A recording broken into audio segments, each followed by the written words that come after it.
Our focus now turns to the semi-finals of the Jamaica Premier League powered by Digicel, and it's the first leg semis which will take place today at the Mecca of Jamaica's cricket at Sabina Park, and five-time champions Harbour will do battle with the two-time winners Cavalier. There was some threat of rain earlier today. It is 30 degrees Celsius and it is partly cloudy, humidity at 79%. And there is a strong wind at the moment going at 19 kilometers per hour.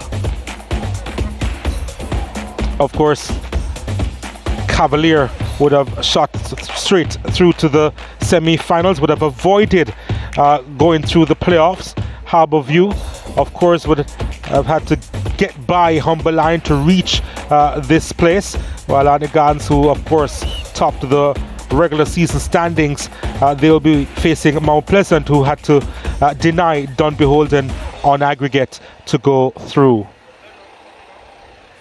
Let's now hear from both camps, Harbour and Cavalier, starting with the Harbour coach, Ludley Bernard. Ludley here again, lots of matches within a short period. How does that impact the team coming into this important encounter? Very significantly, It's really a get and spell now as to the after effect of, these grueling days. But I'm confident that the physical conditioning, exerted on them over time, I think they will stand up to it. This has also been a tough matchup for Harbour, a ding-dong battle between yourselves and Cavalier over a period of time. Yes. What causes that? What makes this such a difficult battle for you? Is it a coach versus coach scenario, or is it just the complement of the team and how deep the squads are? I think it has to do mainly with it's a tight race. The Cavalier team has been very good over the last couple of years, and very difficult to beat. So clearly we would have to improve our squad content to be very, very competitive with them. Additional to that is both coaches, really are students of the game and look forward to going to battle against each other. And you did get the better of them earlier this season as well. In the last game you spoke about rotation of squad, looking to see certain players. We look at the squad now, more or less familiar faces. Demar Rose comes back in.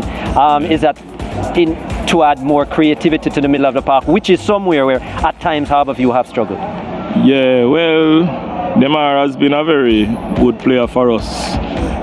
We just hope that to some extent his inconsistency appears on the consistent side today. He adds a lot of quality and he really helps to stabilize our team in midfield. And Garth Stewart is our player to watch. Of course, he had scored in the semi-final against Portmore United in the link-up it was, and that was his first ever goal for Harbour at the senior level. And he'll be looking to come into some fine form against Cavalier. Let's see if that trend will continue upwards, as that's why he's there for. It is a makeshift role for him, usually in the middle of the park, Garth Stewart, but coming up in a time of need for the Stars of the East as they seek to go deeper and deeper into the playoffs. It's now time to hear from the Cavalier camp, and in particular their technical director, Rudolph Speed. Rudolph, first of all, very sorry to hear about the incident which should have taken place on Monday, the belongings of Cavalier being stolen and the unfortunate situation. But how does that impact the mentality of the players coming into this encounter just 3 days later? I'm not sure, but we did try our best to get them in the right frame of mind. Today could be just a damage control day and give them some more time to recover. It's a good thing it's over 2 legs. So we're going to be giving a good account of ourselves though, but I'm not sure to the extent. We would have repaired some, but I'm not sure if we did the full job. Speaking to you a few weeks ago, obviously two of your key members, Dwayne Atkinson and Richard King, going on to overseas contracts. And you spoke about the fact that you are very confident in the depth of your squad. How satisfied are you with how the squad is playing since those players have moved on? That was the first game we lost since they left. But I have two injuries now. Cadet and Elshot, they are out probably for the rest of the season. Young Brown, AJ and Chuppy is touch and go. So Adrian Reid, you mean? Adrian Reid. So yeah. I'm a little bit worried now. Before I wasn't, but I'm a little bit worried now. And the keys to victory today, because you haven't got the better of Harbourview this season. It's been a struggle for Cavalier. But what do you think, coming into this two-legged encounter, are the keys to victory and getting results on a surface which you have done well on in the past here at Sabina Park? No, well, the truth is we haven't, but they were close games, extremely close games. One drawn and one was a 2-1 victory. So I wouldn't say they are out of our leagues. I would say they are pretty close. And I was observing you asking a question why they haven't beaten us more in the past. When we were growing up, we always wanted to be like Harbourview. Interesting answers there from Rudolph Speed. Ronaldo Webster is the player to watch. Of course, he's going to be playing behind the strikers today, and he has 5 goals to his name so far. A really versatile player, usually plays his trade along the wing, but in recent times he's been asked to play in an attacking midfield role behind the strikers. Let's see if he'll be able to excel in that role as Cavalier they seek to get the better of Harbourview. We're going to take a quick break here from Sabina Park, and when we return we'll take a look at the starting lineups of both Cavalier and Harbourview, and of course the teams will walk out and we'll have kick-off. Stay with us.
It's time for the first leg semi-finals in the Jamaica Premier League, powered by Digicel.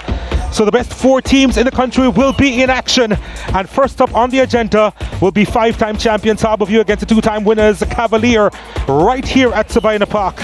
And of course we are live on the home of champions. Wherever you're watching all over the world, thank you so much for joining us. My name is Donald Oliver. I'm with Christopher Taylor, and it's a matchup that we are eagerly anticipating. Cavalier, they don't have the best record against this Harbourview team. In fact, they've played some 26 matches. They've lost on 11 occasions. Well, Harbourview have won on obviously 11 occasions with 6 draws as well. But as you see, as far as the head-to-head is concerned, for the last 5 matches, it has been on and off Harbourview Cavalier, and there have been a couple of drawn results in that as well. But yeah, we are looking forward to this matchup because it's always a close contest between these two teams. Chris Taylor, talk to me. You have some keys to the game here as far as this first leg semi-final is concerned. What are they?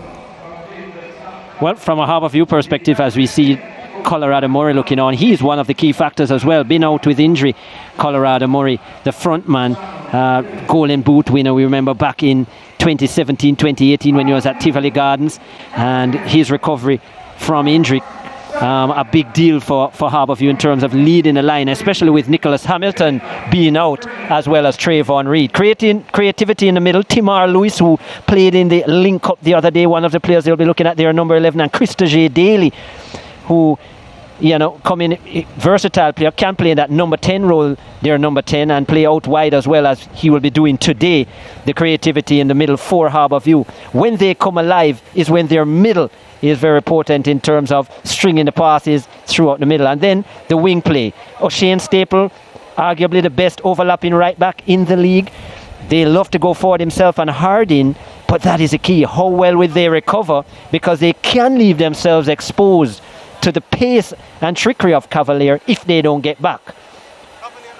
So it's a Jekyll and Hyde situation for Harbourview. Cavalier, on the other hand, they have that man, the leading goal scorer in the land, Colin Anderson. Can they thread the passes to really make his game come alive? Can they play that ball over the top into the spaces to allow him to run on, use his speed, a 10-point odd man in track and field? And what can he do along with this man, Shaniel Thomas, who will be a great addition as well. Counter-attack, the use of flanks as well for Cavalier. Certainly you have Webster on one side and Ainsworth on the other. And the centre-back chemistry. There is young Adrian Reed, who played in that centre-back role, and he's a question mark for today. But yeah, the likes of Ling and Ming in the back line, but with Richard King going on to Iceland, who will that player and how well will he play?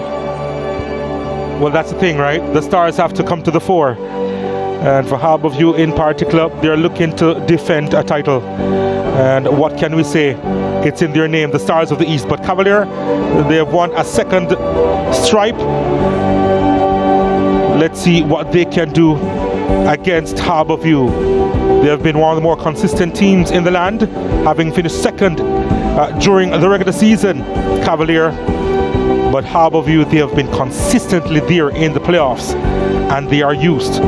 They're very much used to the pressure situations. And of course, they are the more experienced team. Cavalier, every season we say that. They probably have the youngest squad in the league, the youngest starting 11 on most days. And we don't see that against them at all. Well, more often than not, we don't see that against them. Their lack of experience, because they are an intelligent group, a bright bunch, street smart as how to play the football as well. And we see that in so many scenarios. Let's see what happens again here at Sabina Park. The captains are out there, Ryan Wellington on the left and Kyle Ming on the right. Both centre-backs. Nerissa Golson is the lady in charge. She'll be assisted by Ricardo McKenzie and Keone Denton. Okita Nicholson is the fourth official.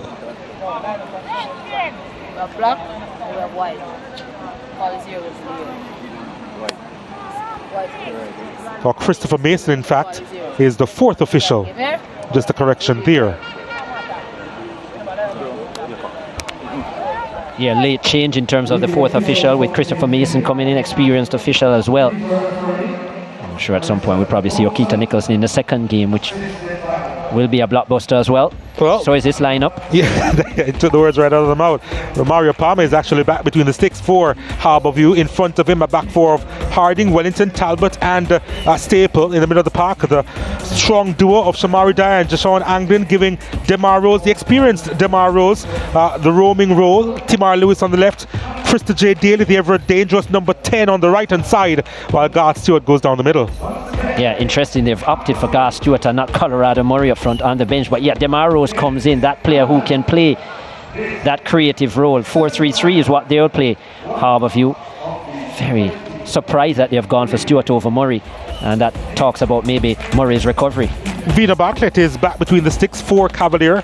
They have a back three of Giovanni Leng, Kyle Ming, and we assume it's going to be Adrian Reed in the back. If not, he'll be playing in the middle of the park. Gadale Irving might be playing as part of the back three. In the middle of the park, Christopher Ainsworth on the left, Jerome McCleary on the right, and Nickashay Murray in the middle. Up top, Ronaldo Webster, Colin Anderson and Orlando Russell, the strike pair, Russell and Anderson in Cavalier starting lineup this afternoon. Yeah, they're back to their regular 3-5-2 Cavalier. I think Adrian Reed will probably play more in the midfield role, and at the back will be Gadale Irving. A little bit more solid as a defender, Gadale Irving, and probably that's why he's been asked to play that role. It was a difficult proposition for Adrian Reed against the likes of the Portmore attack last time out. And we're on the way here at Sabina Park. Cavalier in majority white and black stripes, immediately going long. They'll be kicking towards the New Kingston area. Harbourview will be aiming towards the Caribbean Sea at the moment, and right now the Stars of the East have to do some early defending, and they seek to make a transition now through Lewis. Lewis was thinking of possibly switching the play to Krista J. Daly, decided against it. It's a brisk start so far, thinking of a shot, and it's well over the top. Shamari Dyer there just getting rid of the rust. By no means the right decision. Never seen Dyer score from that kind of range. Defensive midfielder.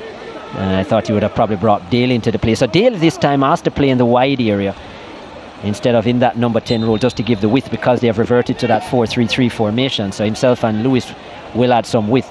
But dangerous players in the flank areas. Part of the key for Harbourview. I like the move to bring Demar Rose in, because you know that he has the ability to see a pass and pick it as well. Indeed. As to his match fitness, here is Daly. Yeah, we'll see that. Let's see what he does. And it's now over to Richard Staple. Did speak about the wing play in our pre-game, how instrumental he and Harding has been in superb form in recent weeks, the former captain. This is Staple now on the other side. Staple goes long looking for Stewart, and Vina Bartlett comfortably out. Not surprised that he's back between the sticks, Vina Bartlett, although I'm going to say that he's a regular number one as far as the Premier League competition is concerned, but Jaden White did make a mistake in the Link Cup final. It was as Cavalier, they have the throw over the far side.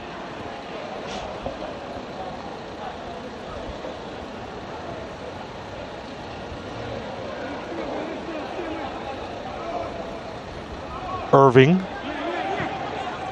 opting long, too long, and no problems for Palmer.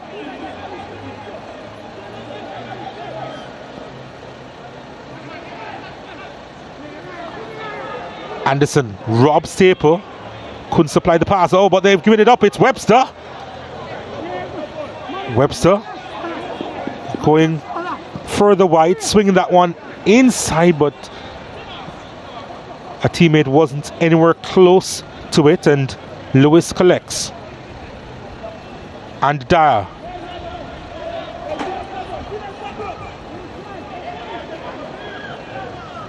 Oh, Lewis gets out of trouble there.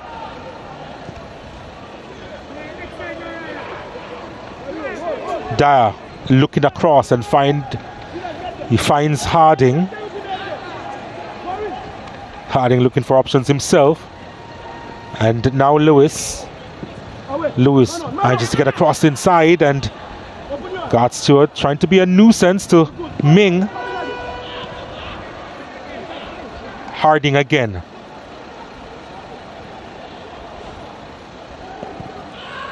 Oh, that was a late stomp on the left back. Free kick to Harbour View.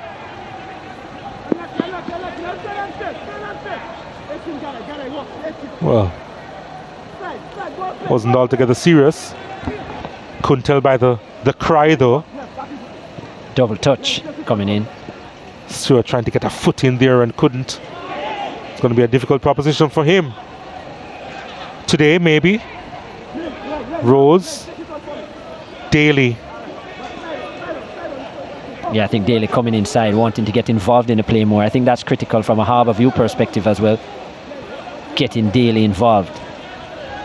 His ball handling skills. One of the best in the league. It's gone out to Colin Anderson. Anderson was thinking of a shot, tries to get more space, sends it out wide.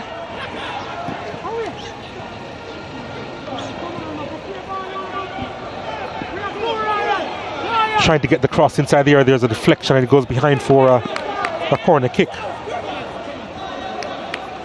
But interesting times here as Ludlow Bernard looks on, the man in charge at Harbour View. I found that both these coaches were a little bit pessimistic in the interviews earlier. Both have been involved in the link-up, of course. Harbour View didn't play in the third place playoff, while Cavalier did play in the final on Friday. Cavalier with your first corner kick of the afternoon.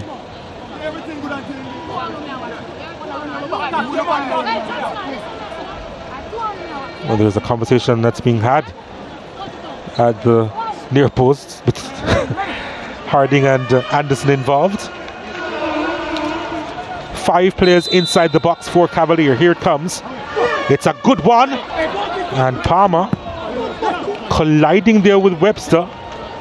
Both had eyes for the ball. And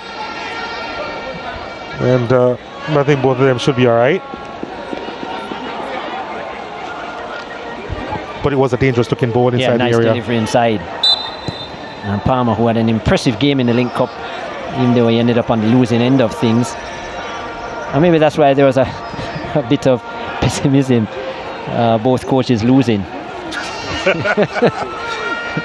This ground as well. Cavalier going down to Portmore in the final, and Harbour View losing to Dumble Holding. Yeah, that may be a part of it.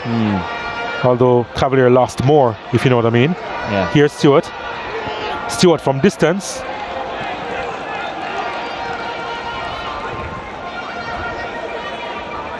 Well, he should be a little bit more confident with the fact that he has now scored his first goal for Harbour View at the senior level. God Stewart.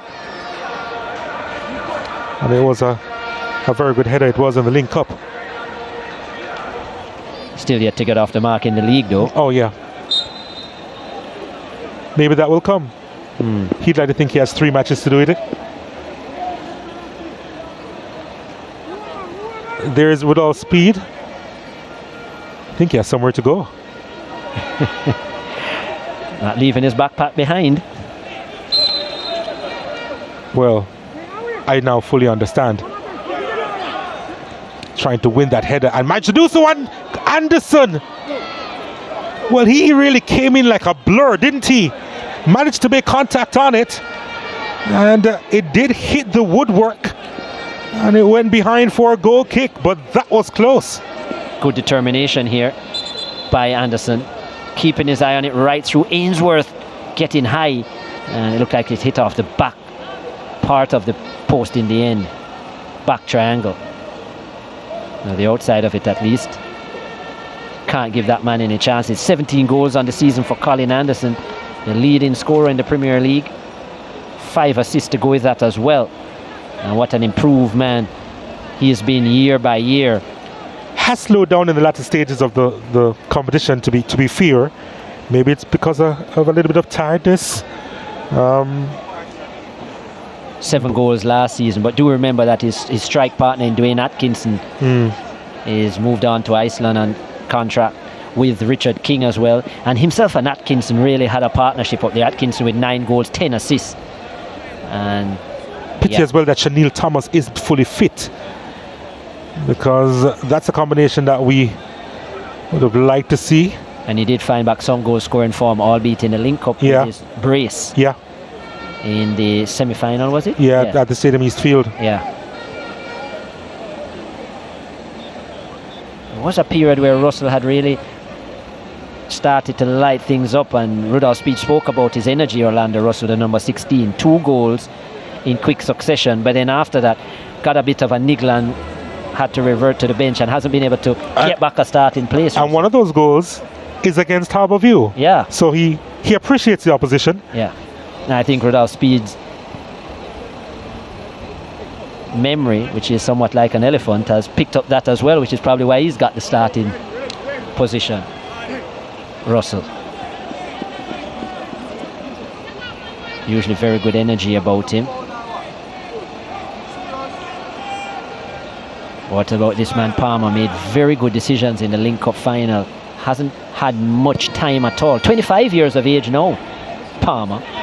Staple, he has lost the ball again. Has to be much sharper than he has been so far in this game. This is Ainsworth trying to get the ball inside the area, and another corner kick to Cavalier. And that's what the 3rd time Staple has given it up in a critical situation.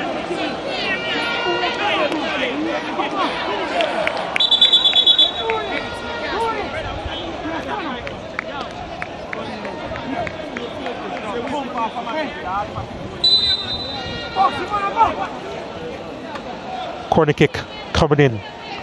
Ainsworth delivering at the near post, easily handled there by Harding.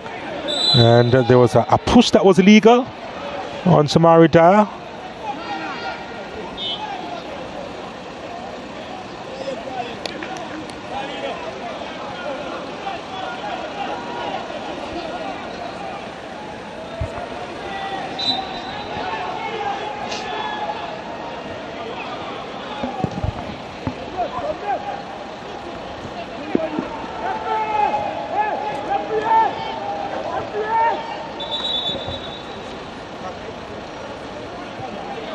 Webster, no, that's Ming actually. Down again. Maybe a knock to the face. And he now requires a little assistance.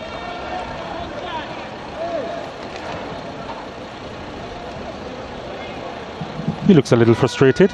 Rudolph Speed. One taking the opportunity to cause welcome of sponsors. We declare the presenting sponsors of the league, along with SportsMax, our broadcast partners, Proven, Just like Mount Pleasant Academy. And Palmer is down again for Harbour View. He appears to have some issue still, the custodian. Imagine after making his way into the starting lineup, has been able to keep out Anthony Penney based on the link-up performance. And if you remember at the end of the link-up, there was an interesting question posed to Lolo Bernard. He had a wry smile saying, you know, he really wasn't sure. We'll see how training goes, but obviously it went well for Palmer. And Bennett, who's been erratic at times. That's the best way to put it. Even though he had a good portion of the season last year. And Palmer only been called on a couple times this season, but he's done well every time he's been called on. Yep. The other 2 semi-finalists are here as well. And Mount Pleasant, I suppose you can say that they are also providing security in the dressing room. It's good to have bodies up there. That's a point I'm making. The security was pretty much absent last time around. And Gans, of course, securing their room. Of course, both these teams will make a mark in the second semi-final a little bit later on. On the lights here at Sabina Park.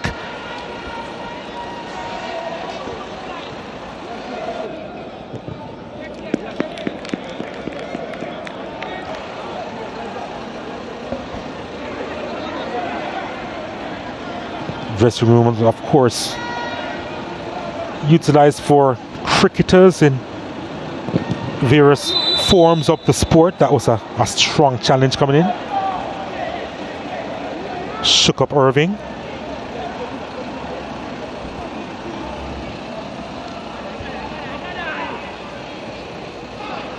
Of course, that dressing room is new by certain standards. Of course, that entire part. 16 years new. Yeah, relatively new. Time does fly. Okay. It was constructed for the 2007 World Cup. Yeah, that's when it was actually done over. Well, it's two nice dressing rooms, but as we said, the facilities, the management need to get the security in order. That is just something that cannot happen. And it has happened especially at the highest level of football in the twice. country. Yeah. 3 times now, in fact. Double holding, St. George's, both. Krista J. Daly trying to go through. Was he tripped? Referee Goldson says play on, and Ming does that, and he goes long. And that's wonderfully done. That's a penalty, is it? I think it's outside the area. That's a poor challenge on Russell. Wellington picks up the yellow.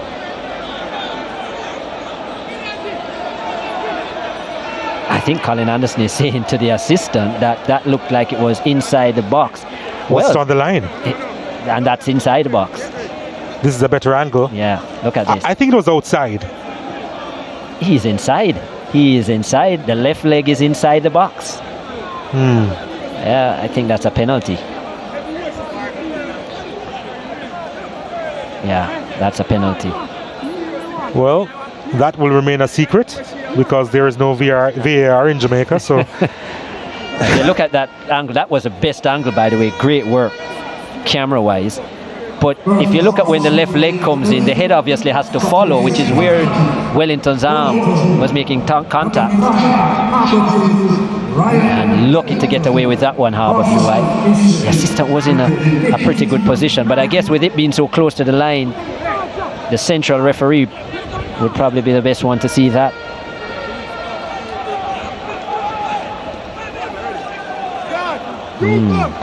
Russell has looked dangerous so far. The couple of times he's been on the ball, but a little bit unfortunate, you'd think, with the fact that his team wasn't awarded a penalty.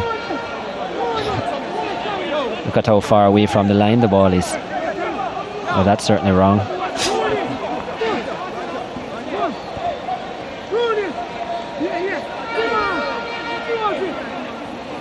Three-man wall set up by Romario Palmer. Irving is behind this. This can be dangerous. Irving swings it in off the post, and it's cleared out acrobatically by Harbour View. Maybe the keeper had a touch, but it would have been a slight touch. Palmer collects this. I'll be interested to see that one on the replay. It did come out hard, which is why I thought that it must have hit the woodwork. No way his hand was that strong. Is he saying he's not doing his weight training, Palmer? Let's see what happened here. It's Palmer. Oh, it's Palmer. All Palmer. Oh. It's a right hand, in fact. In fact, there was no post. Wow. Yeah, good save. Dipping at the last moment as well. So, can understand why his hands were in an awkward position, but he still did the job, Palmer. Yeah, that was a really good save. He was right behind it though. Yeah, a bit of dip as well.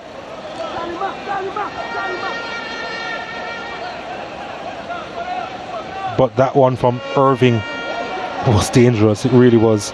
Here's Dyer. Lewis has some work to do. Has McCleary for company. Still Lewis. Now angling across the staple. Not a lot of players inside the box.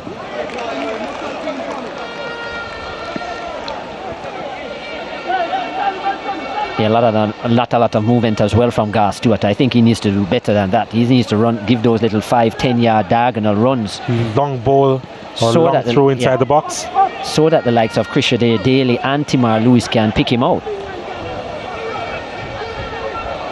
And that's what I think Murray does a much better job of. Ainsworth all alone, trying to make his way around a couple of the defenders. Oh, that's a good ball inside. Was trying to find Webster, who was lurking at the top of the D.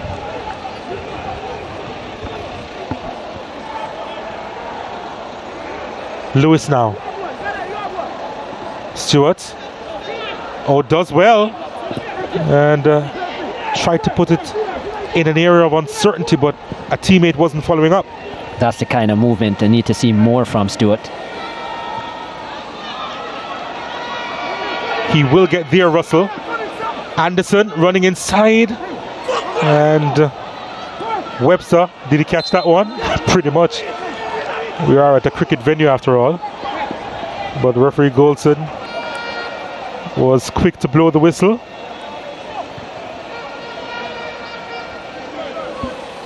I'm not so sure the hand was involved there. I thought it was a pretty good take on the chest. Yes, his arms were parallel and out, but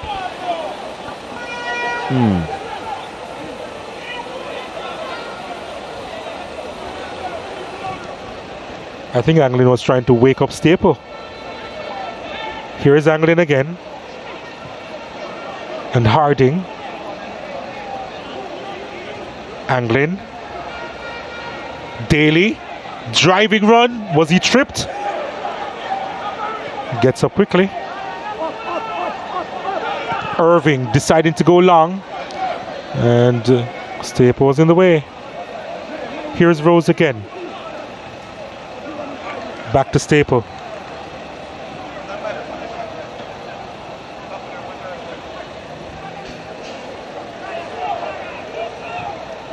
yeah, a bit of rotation you notice from Daly and Rose, and I think that's working well. Daly at times getting inverted, getting on the ball and making things happen as well. Cavalier with the majority of the possession so far at 56%. This right hand side though of the Harbour View defence just haven't worked themselves out yet. Sleeping a bit, giving away the ball a lot, Staple, and I think that's why Anglin had strong words with him. But Talbot as well miscontrolling on that occasion. Need to get themselves organised. There's Colorado Murray. Questions as to whether he's fully fit just yet. He's been a big deal for Harbour View. Answered their problems last season in terms of the striking position. Scored in the final as well. And I would like to think that he's really looking for game time. Murray. Ball played inside.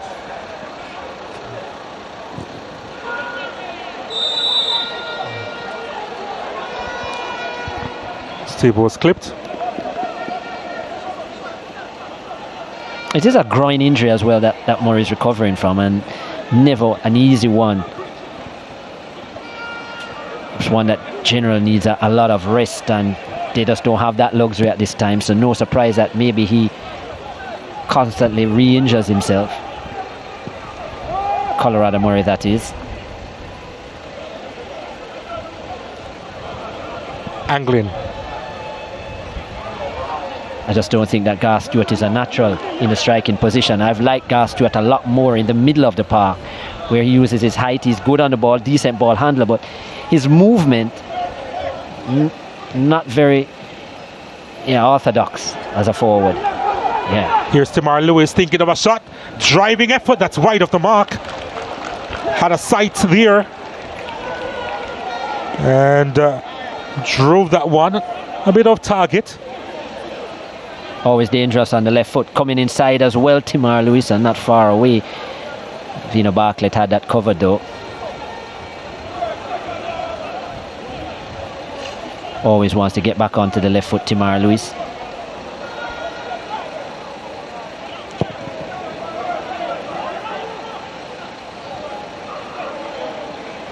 Clash of heads. Play should be stopped, and it is.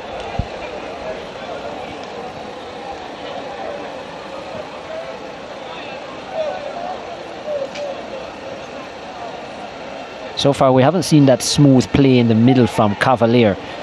They usually have those close knit passes in the middle, and then that ball that pulls out wide to free the wide players in space, whether it's Colin Anderson when Dwayne Atkinson was here, that kind of scenario. That's what they thrive on.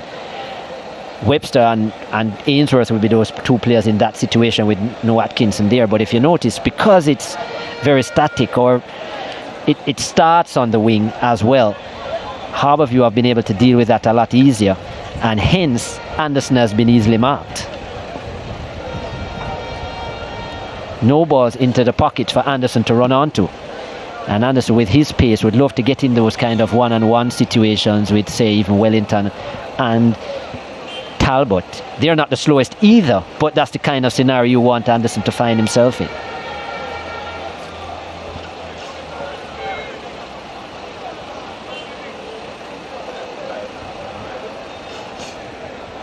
Haven't seen a lot of creativity so far. McCleary, Reed in the middle of the park. Not much going on there. Nick O'Shea Murray as well. Not known. Those players not necessarily known at this level for their creative skills. Good ball handlers, yes, but the creativity, not much. Maybe at the high school level, Reed, who probably would even play in a more advanced position, but yeah, still haven't seen it at this level from junior.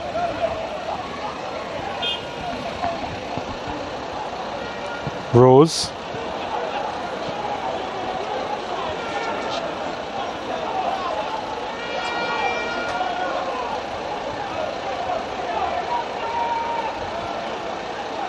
Ainsworth collects.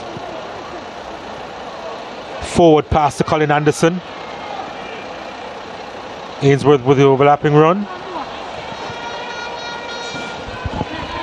Yeah, Ainsworth trying to force the cross, but why not the 1-2 with Colin Anderson? Because after receiving it, Colin Anderson then made a nice run inside of the 18-yard area and would have been free with a shooting opportunity. So again, one of the few times we've seen Anderson get into an isolated position, pulling the centre-backs out, but just not having that same level of chemistry with Ainsworth. Adrian Reed with the corner kick. There's a lot on it. Leng couldn't do a lot with it. And Timar Lewis trying to get by Giovanni Leng, who recovers well to cover him. Rose. Stewart. And this is Krista J. Daly, the dangerous number 10. On his left, tried to a strike. It's with Garth Stewart. Lays it off, and Rose puts that one over the top. It was a good build-up by the Stars of the East, but the finish needed to have been better. Yeah, there you see the skills of Stewart. Coming deep now in the midfield, which is where he's comfortable, has the ability to pass, threading a couple passes well. This was a nice one as well, but Rose was always leaning back and so skewed it wide. But yeah, nice build-up, I agree, from a Harbourview perspective. When Daly gets on the ball, things look like they're going to happen for Harbourview. Yeah, I like that move from Stewart, just to check and receive the ball. And as I said, he's a good passer.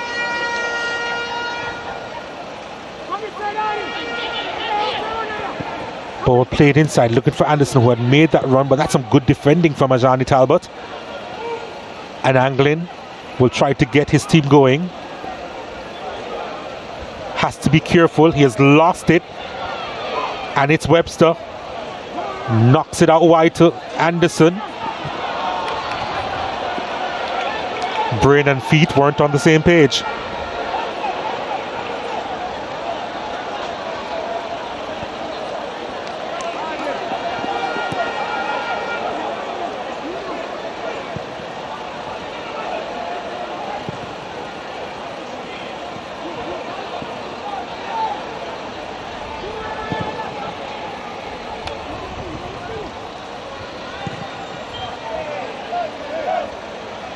It's a composure that's missing so far in this game, you feel? Well, certainly from Staple.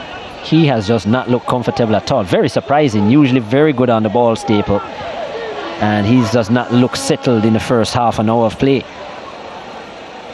Still trying the same things, those long passes. But Harbourview have looked best when the passes have been 10-yard passes, short and Irving with a long throw. It's put back into touch by Dyer. And you'd say the steady, relaxed build-up. Here it comes again, headed away by Staple. Daly, composed on the ball. And they give it up easily And Ainsworth trying to be cheeky.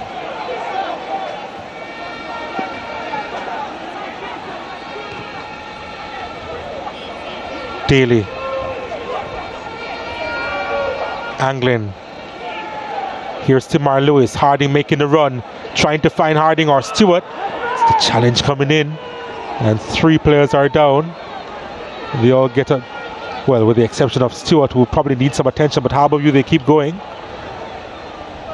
Stewart is back up now. So Harbourview will continue. Rose. Daly. See the idea. But Staples started to run, then stopped. I think that was annoying from Rose's perspective. This, a nice pass through the middle. Stewart was very late there. Stewart. While Harding was hoping that there would have just been a little flick from Stewart, because that shot was always going to be covered by Ling and company.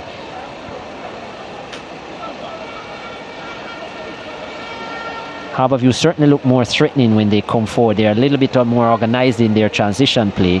And with Demar Rose coming into that middle, that creativity himself and Daly make things come alive, and the ability to free the overlapping runs of Harding and Staple.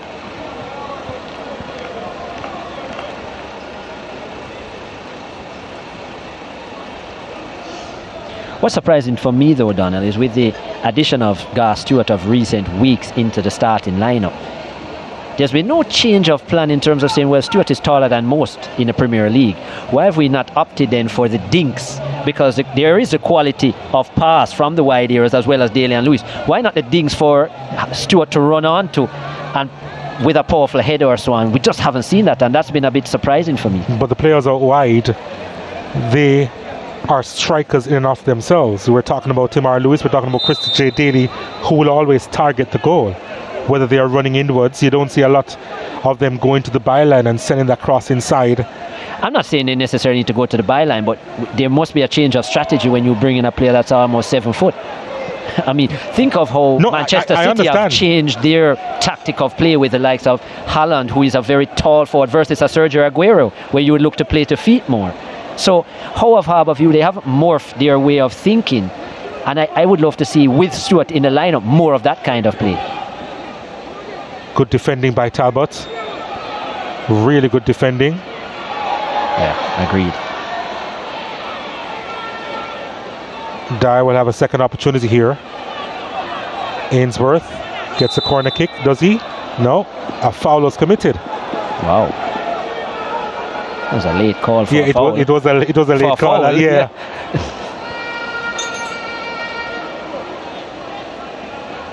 She had to think about it, obviously. Referee Goldson.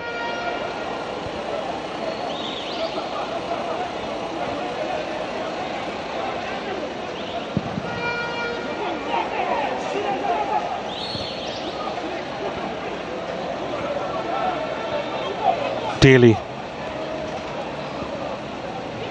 Tamar Lewis lines up an effort, and he curled back towards Vina Bartlett, you know. Thought it was going further to his right, but it swung straight into the hands of the keeper. Yeah. He was setting up at first to put in a dive, and then he noticed it was dipping at the last moment, so repositioned himself very well. First time he's really been called upon. Angling over the top, and no issues there for Bartlett. Ainsworth. Still love the Harbourview construction of their attacks a lot more than Cavalier. McCleary trying to win that one. Adrian Reed trying to make his way through. Yeah, no clear he was plan clipped from Cavalier just yet. No clear plan. But it's obviously Harbourview will use their passes and pull the Cavalier defence out of position. Here's Anglin trying to play that one through. Oh, what a ball, but he has lost his footing at the most critical time. Tamar Lewis. What a ball that was from Jashawn Anglin. But Lewis couldn't finish. Here's Webster now. To Anderson. Anderson on his right, looking for additional space. And Cavalier, they've lost it in the attacking third again. And it'll go the other way. Rose to Stewart. Anglin. Rose to Daly. Rose looking for a run. Inside again to Anglin. Harding comes into the fray. Anglin still there. I think the pass was easier. Lack of to patience Rose, from yeah. Anglin. Mhm. Yeah, poor decision in the end, and Daly is letting him have it. Ludlow Bernard doesn't like it at all. There was no way O'Shane Staple was ever going to get to that, and I just think Anglin was forcing the issue. Daly had the pocket of space, was asking for it. Keep him on the edge of the 18. Chances are, if he doesn't turn and get past someone, he's going to be fouled. And then Staple could make the overlapping run, which Daly could play him in. But yeah, Anglin needed a little bit more patience. Ludlow Bernard had to cool off there. But you still must appreciate how much better the architecture of the design of their attack is, Harbourview. Yeah, we see what they're trying to do. Yeah. Lewis was appealing for a handled ball there. Didn't go in his favour. Daly picks it up. Daly almost lucky there. Anglin with the effort. Wide of the mark. Yeah, doesn't score often at all. Hasn't scored this season. Only had one goal all of last season. Joshua Anglin. And that was actually a pretty good goal. Yeah, but far and few between.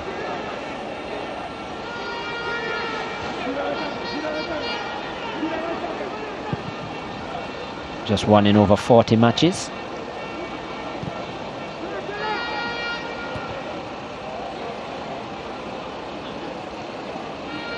Dyer brings it under control, then he lost it. Ronaldo Webster has 2 to aim for, headed away. Ainsworth trying to get by Rose. They gave him the space to make the cross, you know.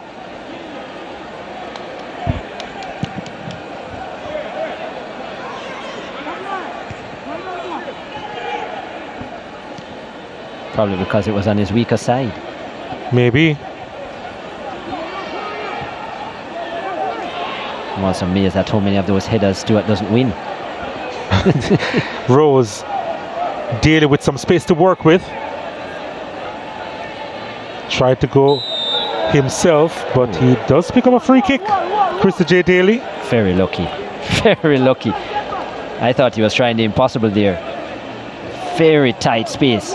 Oh wow, that's very unlucky from a Cavalier perspective. I actually thought Webster initially nicked it away in a clean manner without any touch on Daly.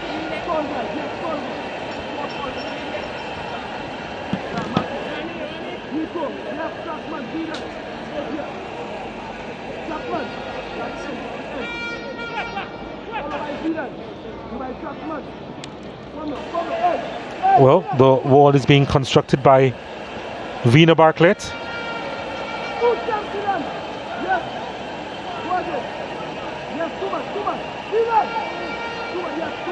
Some way out.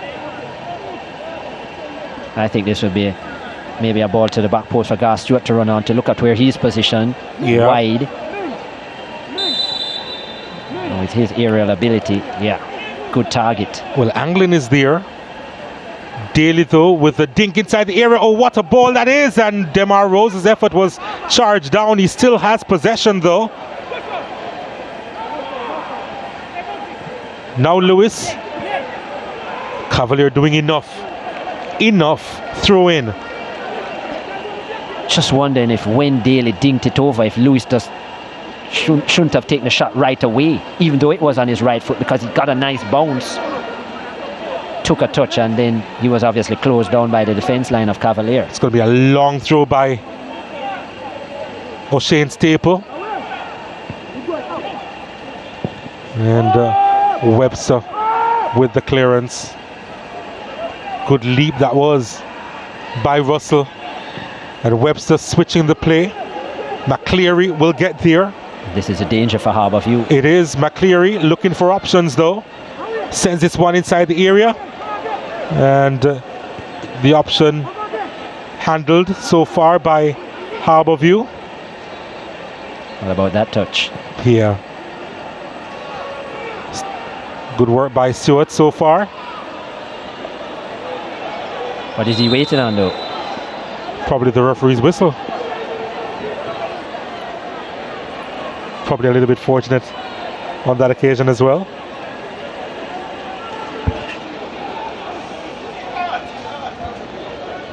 Rose.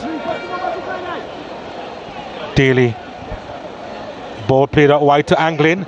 Anglin with the ball in the area, straight to Vina Bartlett.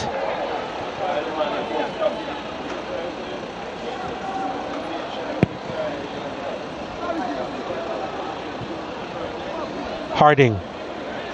Dyer. Oh, that's a lovely first touch. Try to slip in Lewis as well. Harding's effort is straight to Bartlett. They are trying. He's not comfortable with the fact that Cavalier hasn't seen a lot of the ball in recent times.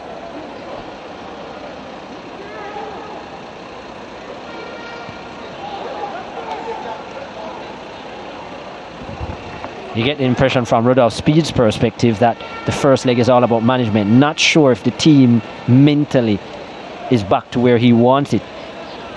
Is the feeling he gave in his interview. And so I think you'd probably walk away with a draw here and say, okay, I'll take that. And look forward to the second leg in terms of getting everybody back up and running mentally. I usually find him being honest in his interviews, to be fair. But I get the impression that he's kind of playing possum, because they are, or most times they are a dangerous side, even when they have been adversely affected by a number of your star players missing. No, I'm not talking about the players missing. I'm just talking about the incidents here at Sabina Park 3 days ago and how they were affected. But I'm talking about him just playing possum on a whole. Oh, okay. We've seen it before where they have faced adversity and he underplays the type of performance he expects with youngsters or fringe players, and they come out and blow teams away. Well, not quite blowing anybody away today, but yeah.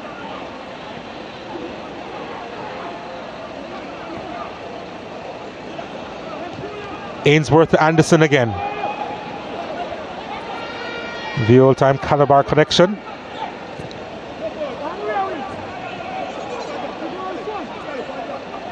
Ainsworth's ball inside the area. Headed out.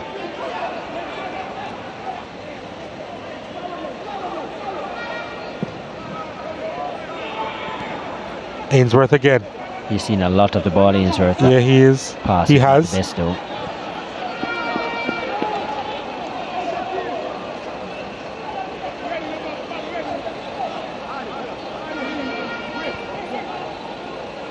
Been some of the quite a bit of rotation as well. Webster's now come into more of a central position, and Russell has pushed out wide. They've used a lot more of the left side though with Ainsworth. Not much going on the right hand side of things, and I think they have realized that O'Shane Staple has not been as focused or composed as you're used to seeing. So maybe they've said, well, let's drill him a bit more. He looks like he has a mistake in him. Good observation, you'd have to say, from the Cavalier management team and players.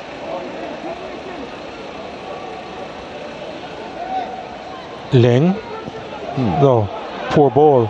And now it goes the other way. Dyer telling Daly to go up. Daly gets the ball now. And couldn't get by Irving. If he had got by Irving, Cavalier would have been in some trouble there. Good defending. Lewis. Dyer. Wellington. Wellington blasts that into high heavens. Never going to happen.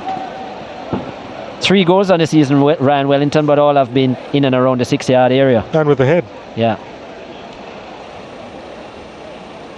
Not from 40 yards out.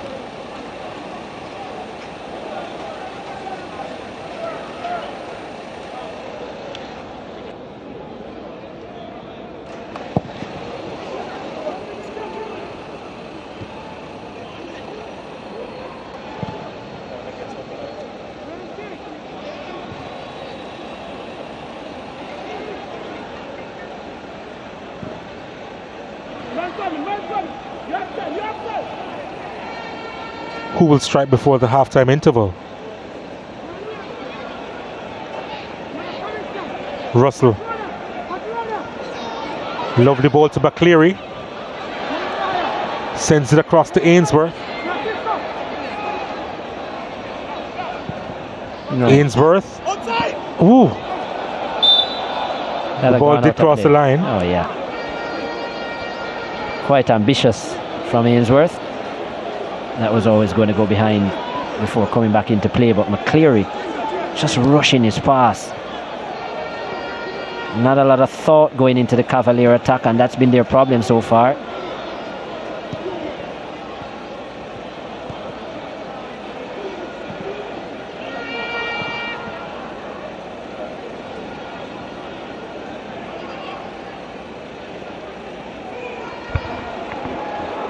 Dyer again trying to go along to Daly.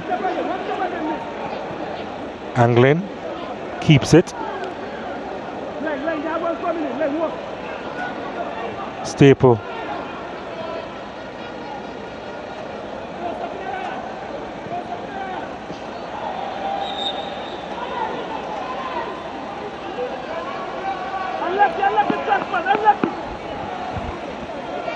Strong words between Anglin and Staple again. I don't know, Shane Staple has just been one of those afternoons. He's totally off key. He's acting like a pedestrian. Yeah, when the ball is played to him, he can't even catch it. There's obviously a lot on his mind.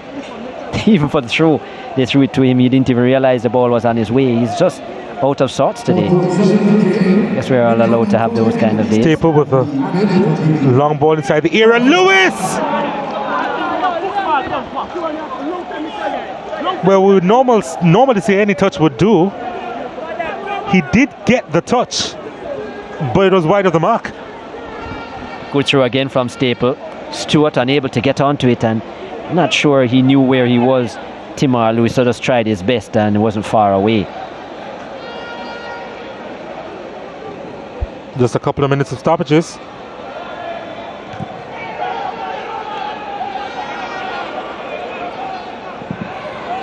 Apparently the ball didn't cross the line, so they'll continue playing.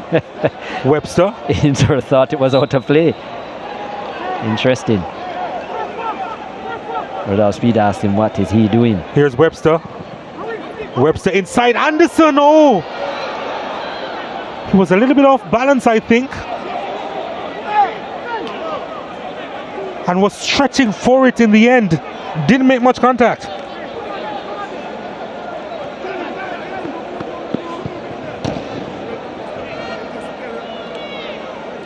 Not much happening for him, Colin Anderson. He's had to feed off of scraps. This one coming in, looking to open up his foot to get it on target. Not sure he'd have had enough power from that kind of range to beat Palmer, though. Russell unable to get on the end of it as well. Again, not very organized in terms of the attack.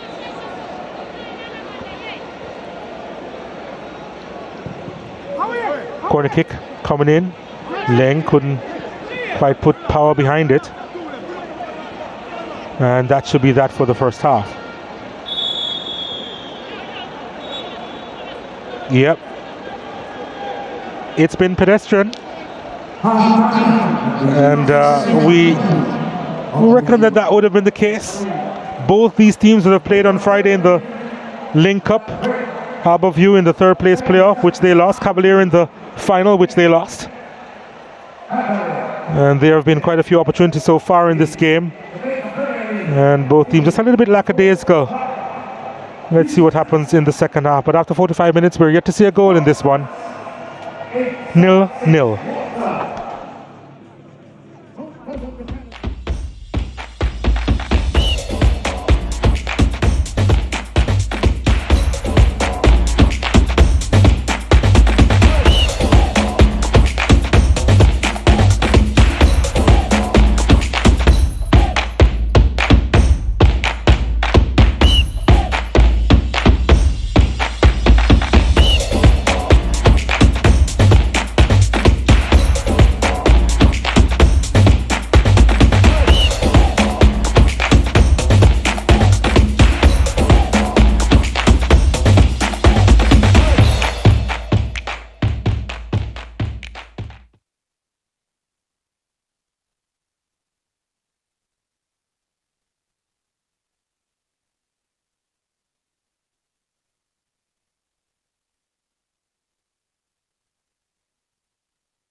Semi-final first leg action in the Jamaica Premier League, powered by Digicel.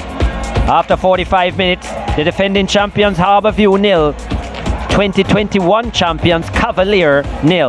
Let's have a look at the first half highlights. Nerissa Golson in charge of this one. Harbour in their regular blue and yellow, doing some defending early. Colin Anderson, the Leeds leading goal scorer, getting into the 6-yard area, but couldn't place it on target. Bravery from their blonde-haired striker. Then this effort from the wide area, and Palmer did excellently from Gadale Irvin's strike. Then Harbour coming into their own. Timar Lewis from range, 6 goals already this season. They're number 11, but couldn't find a target on that occasion. Gar Stewart asked to play the centre forward role, dropping deep, providing this for Krista J. Daly, shot block. Then Stewart playing provider again, and Demar Rose playing in the middle of the park. 2 goals this season, but he couldn't hit the target. Harbour the structure of their attacks much better in the first 45 minutes. Daly to Lewis, Lewis with a strike, and pretty easy in the end for St. Lucian, Vino Barclay. Then switching sides, Harding on the left, inside to Anglin, and yeah, well, not sure how much of a highlight that was from Joshua and Anglin, and frustration for Ludlow Bernard. This the closest they came. Timar Lewis inside the 6-yard with a back heel, didn't know much about it, and just past the upright. Then just before the break, Cavalier into the air. Colin Anderson always leaning back. 17 goals this season, but hasn't had much in the first 45 minutes. And that was it. Not much goalmouth action.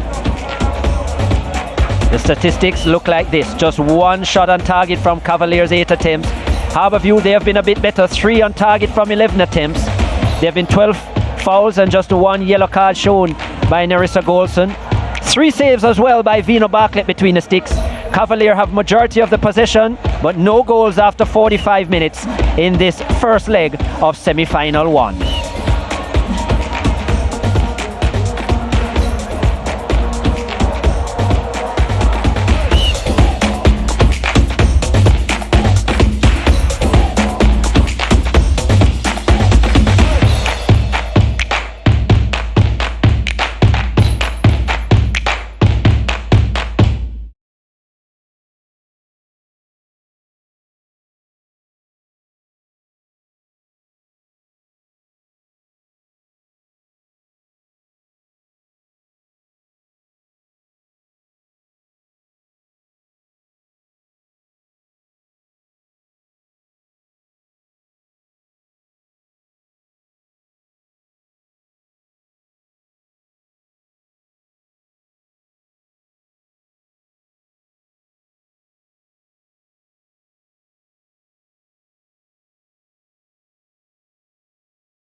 JPL semi-final first leg on SportsMax 2 tonight. Mount Pleasant against Arnett Garden, 7:30 p.m., 8:30 p.m. in the Eastern Caribbean time. You don't want to miss that one. And of course, the Europa League final is on SportsMax 2, Wednesday afternoon, 2 o'clock, 3 ECT Sevilla against Roma. You can catch us for the pre-game show at approximately 1:15 Jamaica time, 2:15 in the Eastern Caribbean time. You don't want to miss that one. And the UEFA Champions League final is on SportsMax 2, Saturday, June 10 at 2 p.m., 3 p.m. in the Eastern Caribbean time. And it's Man City, of course, against Inter Milan. And we'll be there for the pre-game show 1 hour before kickoff. 0-0 here between Harbour and Cavalier. It hasn't been a match that has had a lot of goal-mouth activity, and the quality has been lacking in the attacking third by both teams, which is the reason why we haven't seen goals here. But Harbour, they have been limited at times to taking a lot of shots from outside the box. Yeah, I think there's been a combination of play. Actually, they have strung some nice passes in and around the 18-yard area. But yeah, some loose balls outside the area which they have decided to strike. Sometimes a lack of patience from the stars from the east. But other times, a couple of strikes which were on target but not asking a lot of Vino Bartlett, or maybe not enough. Here's another effort. This was from Timar Lewis early out, just wide of the bar. But yeah, Harbour View, a few strikes outside, but as I said, some play inside the area as well. This just in and around the edge of the 18-yard box. Cavalier, on the other hand, lots of crosses into the box. And I do think on occasions they probably could have played shorter passes to get better shooting opportunities in and around the 18-yard. These were the balls inside, most coming from the wing of Christopher Ainsworth, their number 11. But most they haven't pressured the Harbour View defence line enough in the first 45 minutes.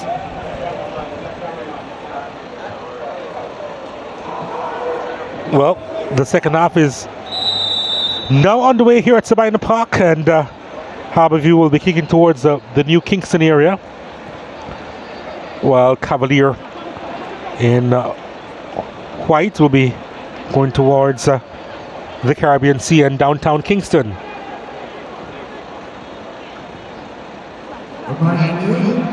Anglin on it. He's seen a lot of the ball so far in this game, Jashawn Anglin, Harbour View's number 7.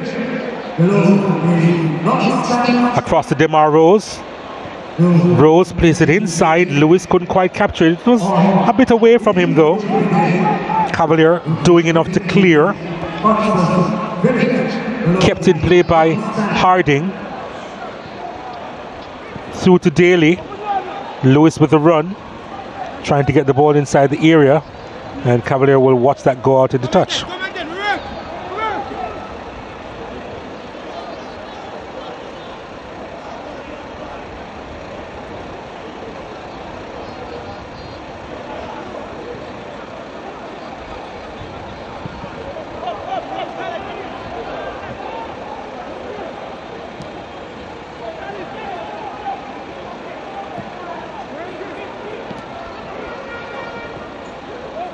Webster giving chase. Couldn't keep that one in play.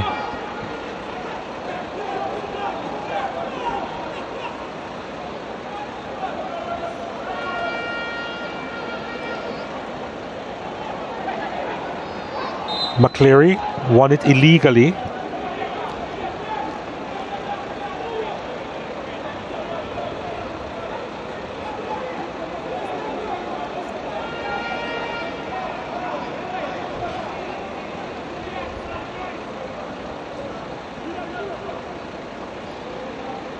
Daly.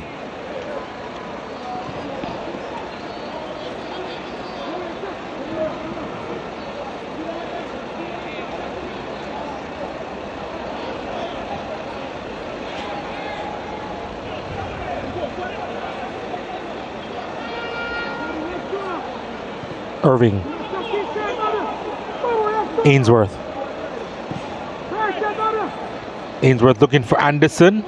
Webster couldn't gather. Anglin has done some good work so far. Lewis.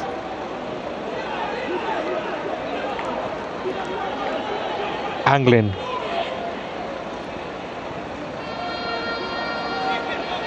Dyer across to Staple.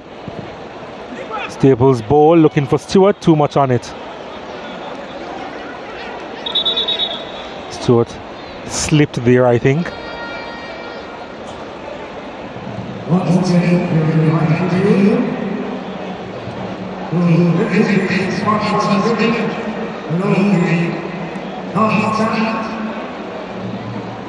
Yeah.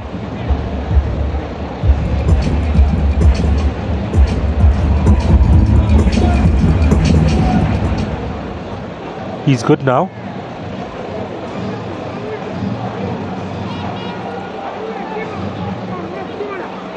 Irving. Oh, he does well until he didn't.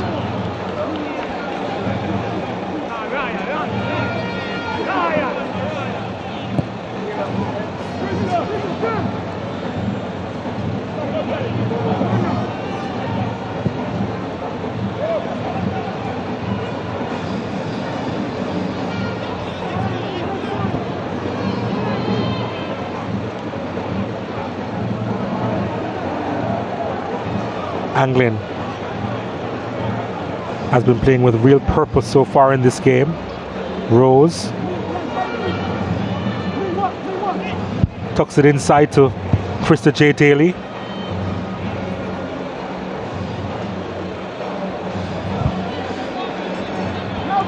Harding now.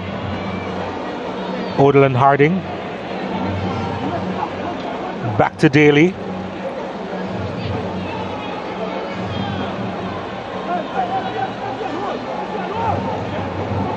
Forced to go back, Harbourview. Wellington. Now Anglin.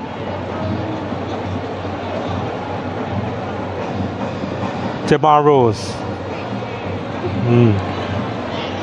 No issues there for Bartlett. And Webster collecting. And McCleary looking for options. Webster again.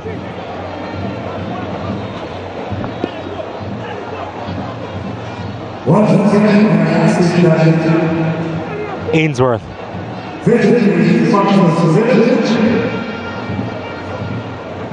Ball almost played through. Murray. Irving's dink forward. Here's the ball inside. It's a good one, just evading Webster. McCleary gathers. Still has it. Wasn't the best ball inside the area, but Cavalier, they have it again. Ball over the top. McCleary nods at the back post. Oh, what a goal that is! Beautiful build-up. And doesn't he love scoring against Harbourview? Orlando Russell. That's his third this season. And the back line of the Stars of the East was absent as Cavalier tore them apart. And they get the lead early in the second half, 1-0. Patient build-up, nice ball over the top from Nick O'Shea Murray. You have to wonder how Jerome McCleary had so much space in the 18-yard area, almost in the 6-yard area, and it was an intelligent pass to the back foot, and Orlando Russell scored against Harbourview in the regular season, finds another one in the playoffs. Problems for Ludlow Bernard, and you'd have to see against the run of play as well, with Harbourview having majority of the possession, looking more threatening. For the 2021 champions, draw first blood.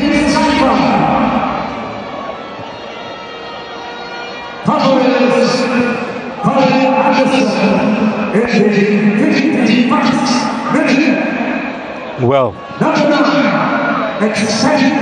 McCleary did well and showed the composure which was necessary to lay it in the path of McCleary, or in the path of Russell, who made no mistake from there.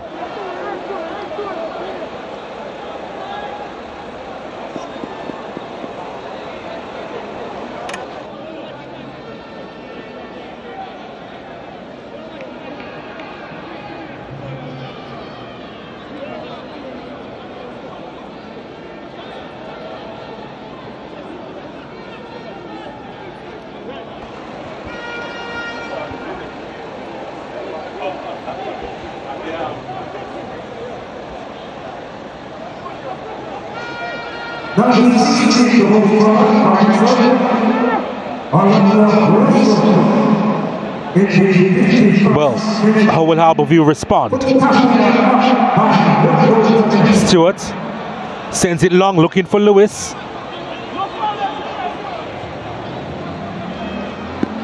Throw into Harbourview. They're trying to move quickly now. Rose. Jashawn Anglin thinking of a shot, and he probably should have remained, I thought. Well over the top. Still looking for that glory goal yet again, Jashawn Anglin. As we said, just one goal in 2 seasons. Not the best decision. As we said, Harbourview taking a lot of shots from 25 yards out. And yeah, maybe a little bit more ingenuity. There's a man who is good in the 18-yard area, Colorado Murray. Been out with a groin injury. I think Harbourview will be much better with him on the park, though. Well, here's Stewart. Big occasion player. To Daly. Daly tried to maneuver his way further inside the area. Taken out.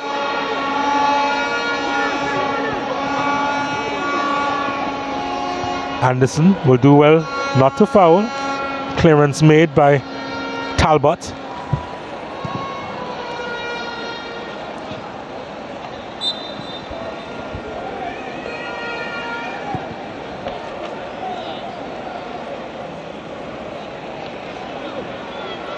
Anglin. Harding. Rose. Through the middle. Daly. Lovely ball. Almost worked. Lewis can't get there. McCleary with the clearance. And Webster has some space to work with. Looking for Russell. It's with Anderson. Talbot getting a vital touch inside the area. And we spoke about the danger, especially with Harbourview committing their wing backs forward. That quick transition play from Cavalier, there you saw it, and they were certainly exposed, Harbourview. As I said, good work by Talbot denying them, but that will be a worry for Ludlow Bernard and company. It is their weakness as well as their strength, Harbourview. Good header away by Leng, as there was a searching ball from Anglin.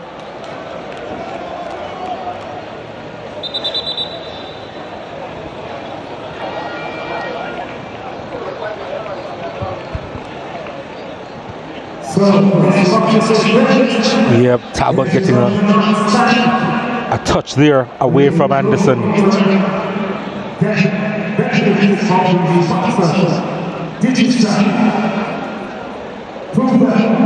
Bartlett is down there again.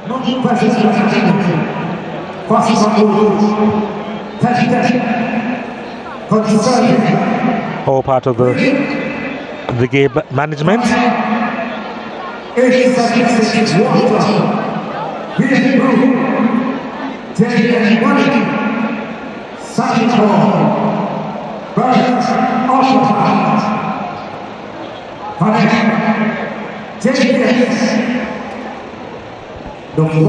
Yep, Peter Gould, Paul Christie. Paul Christie there with hand on chin, director of sporting director at Mount Pleasant, and Peter Gould on the right with the fancy iridescent shirt, the owner. And that's the head coach of Mount Pleasant, Theodore Whitmore. His team comes up next, and that's expected to be a pretty decent encounter with Arnett Gardens. Rose. Arnett Gardens did outplay them at home in the first meeting they had this season. Ended up 3-2. The scoreline was close, but Arnett Gardens certainly dominated that game.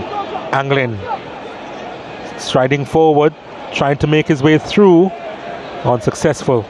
And Stewart tried to get the ball and couldn't get it away. Anderson gets it, the flag stays down. And last touch of Ainsworth.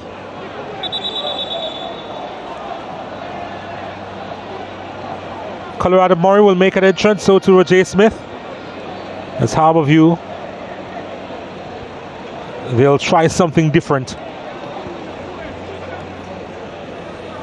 Hasn't had the worst game, DeMar Rose. He's a player we sacrificed. Roger Smith. They're hoping for a similar kind of play, creative play in the middle of the park. Does probably play a little bit quicker than Rose as well. Harbourview guilty on occasion of being a bit too slow, and this is the expected change. Gar Stewart off. It just hasn't worked again for Harbourview. Stewart playing as a point man up front. Hasn't been able to use his aerial advantage, and this man, a skilled man in the 18-yard area. 6 goals for him so far this season, but 46 in his Premier League career. One of those goals against Cavalier, and I think that was in the 2016-2017 season, or maybe it was 17-18. He was playing for Tiverton Gardens back then. 17-18, the year when he won the Golden Boot with 13 goals. Then followed it up the following season at Waterhouse with 12. Colorado Murray hasn't really hit those heights since, but yeah, he's been a good addition to this Harbourview team since last season. Yeah, it was in the 17-18 season, as this one is sent inside the area. Talbot is there, couldn't win it from Anderson.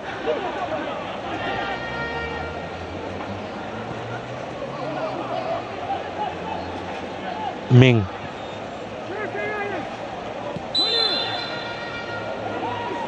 Flag went up for offside.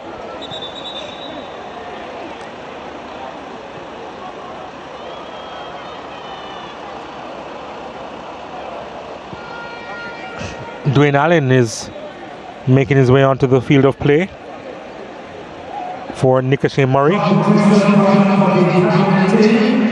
Like for like? Pretty much. Maybe Dwayne Allen a little bit more creative, a little more forward-minded. Two former Wolmerians though.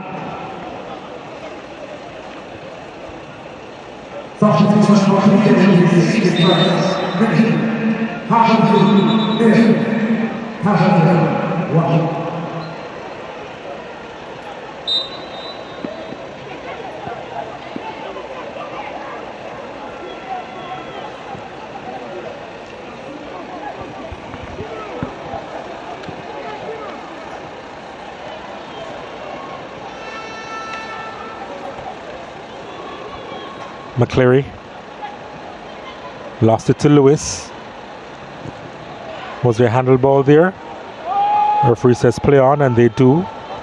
Webster on the charge. Cavalier dominating possession, and Webster couldn't get by the Harbourview captain. And there was a push in the back was there from Anglin. Referee think that was just a coming together. And here's Harding. Left it for Anglin. It's now with Smith. Dyer, Staple,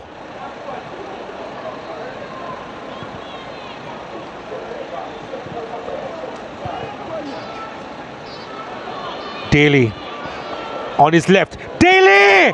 Fantastic save from Vina Bartlett. It was a powerful hit from Harbourview's number 10, and Bartlett had to move smartly to his right to dig that one out. Always dangerous in and around the 18-yard area. Christopher J. Daly, especially on his left foot. And that shot was pretty accurate as well. Vina Bartlett would have had many bodies in front of him, but did the business to keep Harbourview out, at least for now. Corner kick by Anglin, and not cleared properly. And finally put into touch. Harbourview looking a little bit more sprightly in the aftermath of conceding. Hopeful ball to the edge of the box, easily handled by Cavalier, and Allen goes over the top. Anderson, this is where he wants to be. Colin Anderson, can he score? He hits it straight to Palmer. That's the ball over the top we've been waiting to see for Cavalier. Transition play, counter-attacking football. Wing-backs out of position. Colin Anderson with space. The pass from Dwayne Allen was a beauty. But yeah, Anderson, no precision. Here is Smith driving into the attacking third, was challenged by Allen. Free kick to Harbourview. Lucky not to get a yellow card. That was a promising attack. Nice run from Roger Smith, skillful player. Another Wolmerian. But this is a chance for Anderson. The first touch wasn't bad. Got to find the far corner from there though. Created the angle for himself. Nothing wrong with that. But that finish was way too central from the league's top goal scorer. His confidence, he's got to be picking out the far triangle there. And really, he didn't ask any question at all of Palmer. And now Harbourview will be seeking to ask the questions of Bartlett once more. Anglin behind this. So to Krista J. Daly. It has to be Daly's, right? With his left foot. Anglin, though, may be favoured. Not the best angle for Daly. But skillful left foot. Indeed. It would suit more the right footer, but with Daly's ability, let's see. Four-man wall set up for Anglin. Yeah. Anglin is not a player with a lot of finesse. Lots of power behind it, but no real dip to it.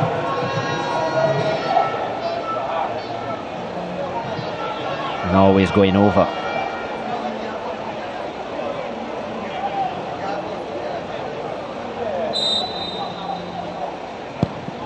Pretty teasing crowd for the JPL semi-finals. It must be said, the North Stand heavily populated, even the Party Stand or the Campari Stand getting busy.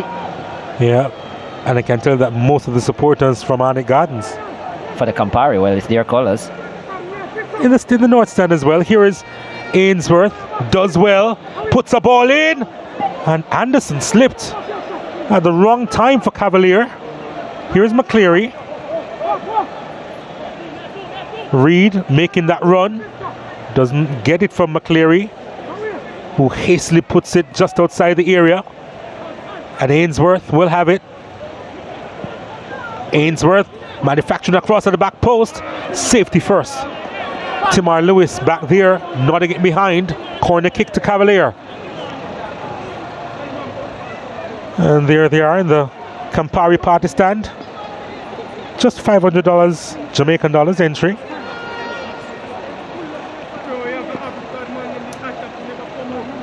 And the North Stand, spectators coming in all the time.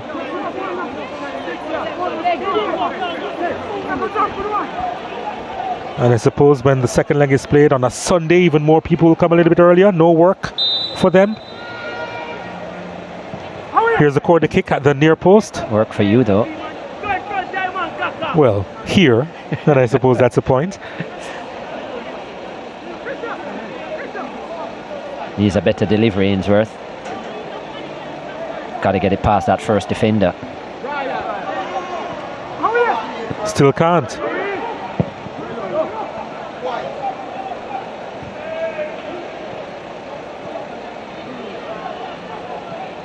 I'm wondering if fatigue is setting in for Ainsworth. He played a lot of matches for Cavalier, the youngster. Still very much an amateur player. 17 years old. But he has been instrumental so far this season for Cavalier, but in the last few weeks hasn't been his sharpest. Just wondering if it's just a bit of fatigue, which is difficult to come. We're not talking tiredness, we're talking fatigue. Leng with the throw. Headed away. Well, that wasn't a clearance that Anglin would want to remember. Leng lofts it. Anderson, Webster. Anglin touches it out wide.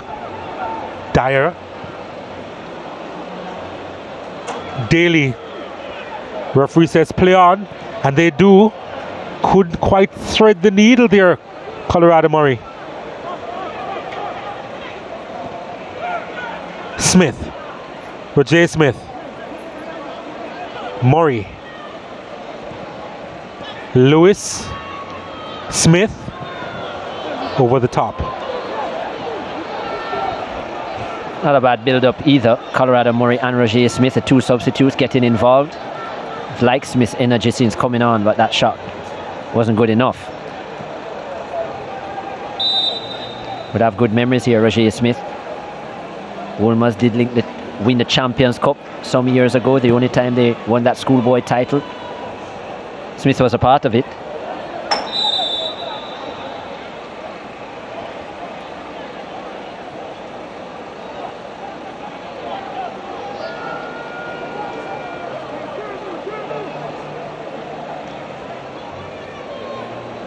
The other sub who came on, as we take a look at McCleary, landing hard there. A double blow to the face of Timar Lewis. And the other sub who came on for Cavalier also will be Dwayne Allen. Yes. A bit younger though. A bit. Here he's trying to, well over his head.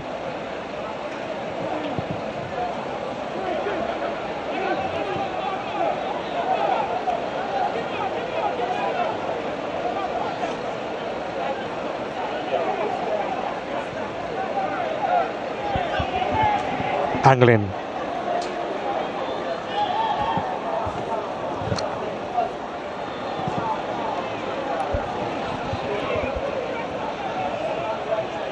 This will be the first time this season that Cavalier have gotten the better of Harbourview. A 2-1 loss and a 1-all draw. If the scoreline remains the same. Yeah. Cavalier in 2022 did do the double though over the Stars from the East. Just haven't found back that form this season against them.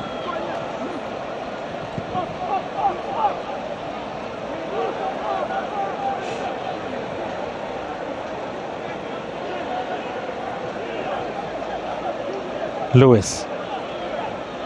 Smith. Harding.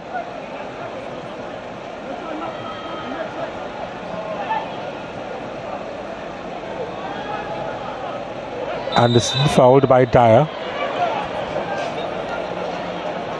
2 more changes to be made by Harbourview. Breckenridge is coming on, so too Phil and Lawrence.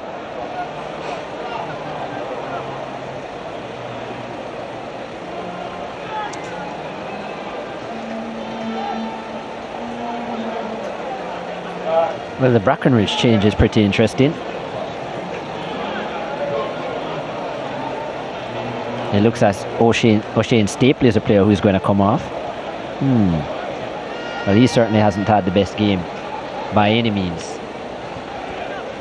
In fact, it's been a miserable day for the usual right back, usually quite outstanding, but he's been a bit out of sorts today. Will there be a change in formation here?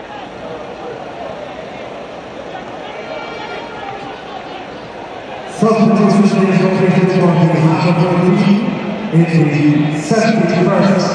they go 3-4-3, Donald? Phil and Lawrence for Timar Lewis, like for like. Yeah. Wingers, standing schoolboy goal scorer Phil and Lawrence, in time at Holy Trinity and then Jamaica College. Paul Tiger Davis, head coach of Arnick Gardens, former national striker, looks focused already ahead of their semi-final encounter, Arnick Gardens against Mount Pleasant, right out of this game.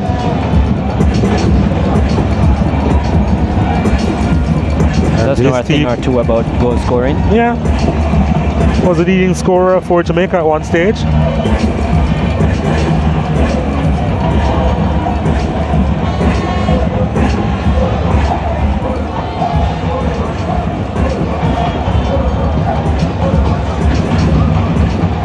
There's Nicky Daly, another player who knows quite a bit about goal scoring, a much younger version to Paul Tiga Davis. Yeah. Was aligned with Mount Pleasant for some time. Yeah, then they parted ways mutually. Maybe he will be staying in the Jamaica Premier League for next season. Spent some time overseas as well, Nicky Daly. Really outstanding play at the schoolboy level with Clarendon College, and played for the Jamaica under-20 team as well, the Reggae Boys under-20. Was really a handful for the region. Well, here's an opportunity for Cavalier. Couldn't quite capture that one, Russell. Now here's Lawrence. Then Smith. And Dyer. Across to Harding. Daly trying to utilize his skill there. And last touch coming off Reed.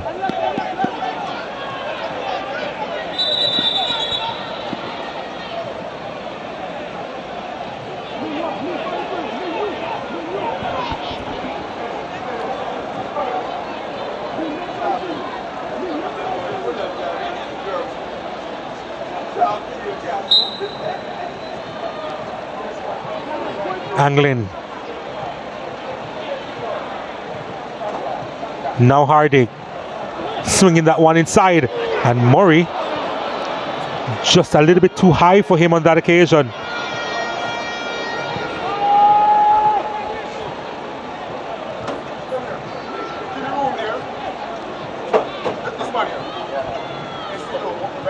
Well, Here is Harding again.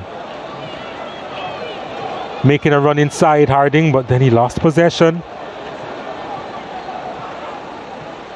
Dyer mopping up.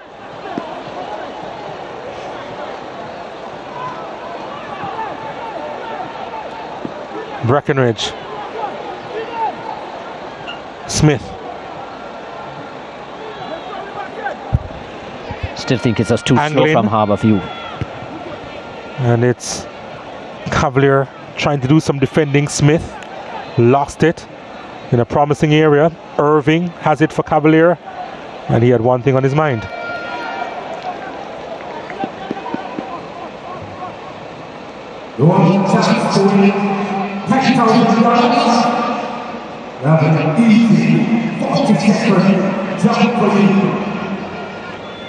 Lawrence.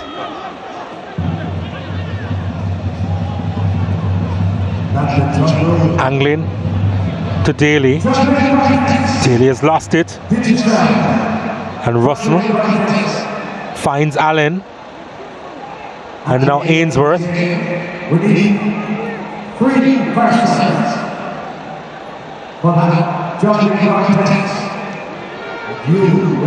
About 15 minutes to go in this one. Cavalier, they look as if they're pretty comfortable at the moment.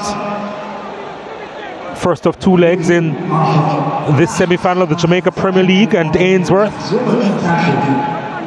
trying to get one inside the box. It's another corner kick to Cavalier.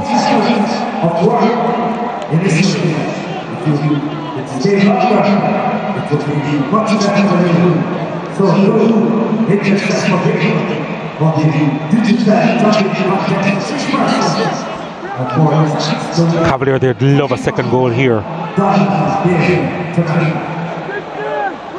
Just to be in a position of comfort. Dwayne Allen to send this one inside. The corner kicks have been disappointing so far in this game, but Jay Smith does well. He's a force driving forward, gets a knock to his face. Referee says play on. That was Lawrence rather, not Smith. This is Murray collecting that one deep. Angling. Pulls it back at the near post. Was Smith, and didn't get a proper connection on it.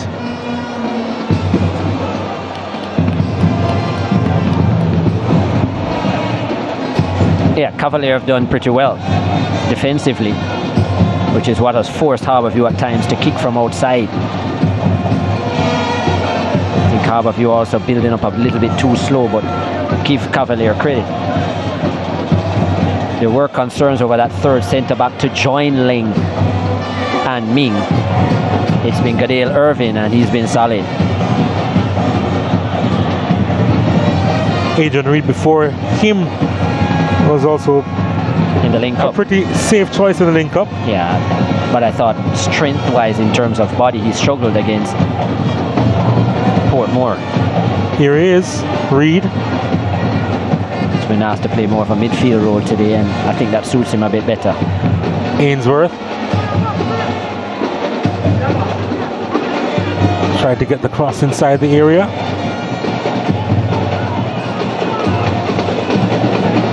Smith.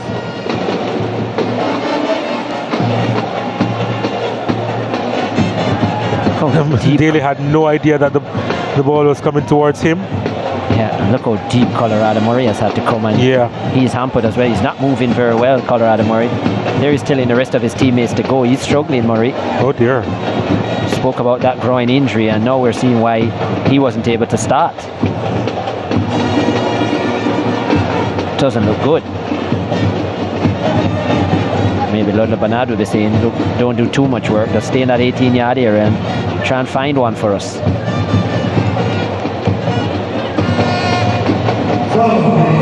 Can't change direction quickly, Murray.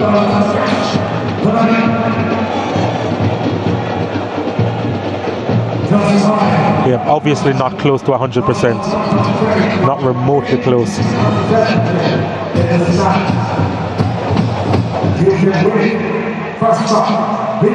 McCleary. Talbot does enough.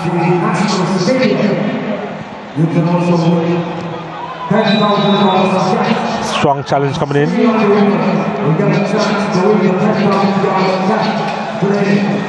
There's Harold Thomas, one of the coaches, technical director of Dunby Holding.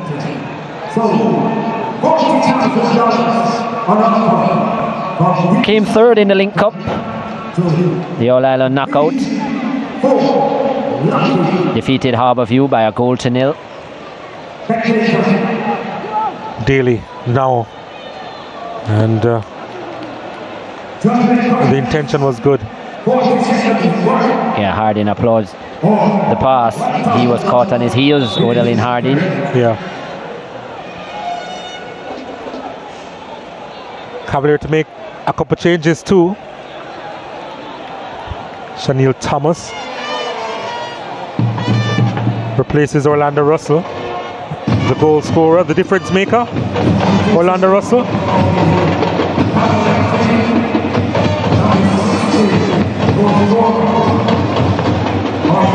It was an easy goal with some good work from McCleary to set him up.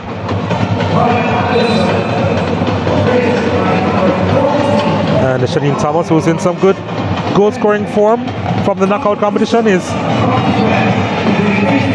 in the lineup now.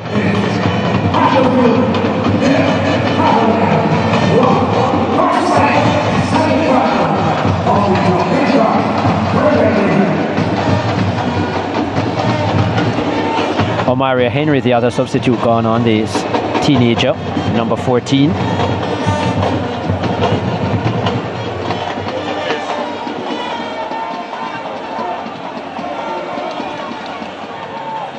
Yeah, Colin Anderson is off. No surprise.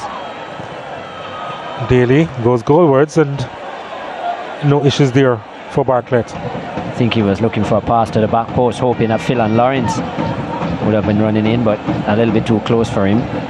Yeah, Colin Anderson, disappointing afternoon, did have one really good chance that he should have converted, hit it straight down the throat of Palmer. But apart from that, not much to say for the number 9. And understandably given a rest, especially with a 1-0 advantage. 17 goals in his Premier League season. He is the league's leading goal scorer. But I can tell you, there are a couple of players coming up next which are on his heels. Indeed. And here's a snapshot that's over the top. And it was Reed with the effort. Probably got a knock to his mouth there as he went through.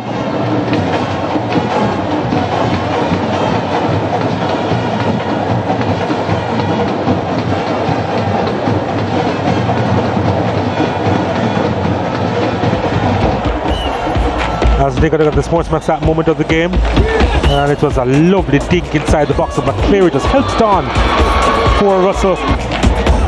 Yep, pretty good goal that was. Murray was the one with the dink there, and then McCleary across to Russell, and Cavalier with the advantage, and that's the SportsMax app moment of the game, courtesy of the SportsMax app.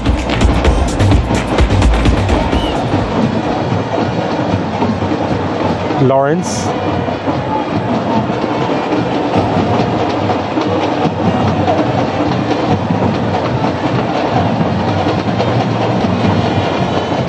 Ball played through to Daly. Daly trying to get by Leng. Leng does well to cover him.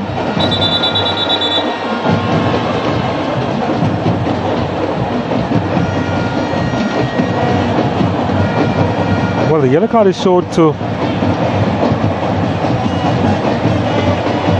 Krista J. Daly.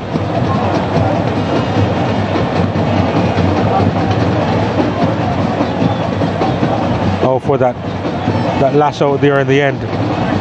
Frustration. Yeah. There's a bit of an arm from Ling, which he didn't appreciate daily, but I don't think Ling threw the elbow by any means, but flash a bit of a hand which made contact to his forehead.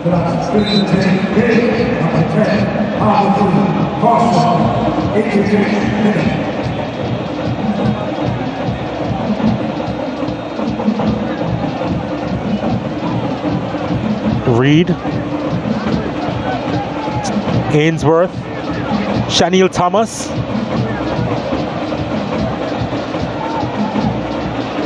Here's Phil and Lawrence now for Harbour View as they try to get back level in this one.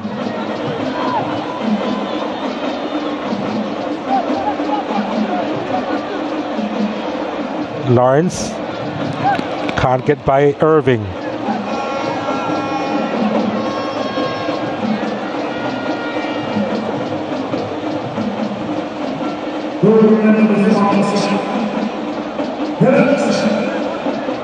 Long throw. There's an appeal for a handled ball. Referee remain unmoved. Angling. Dyer's ball inside the area, handled well by the Cavalier back line.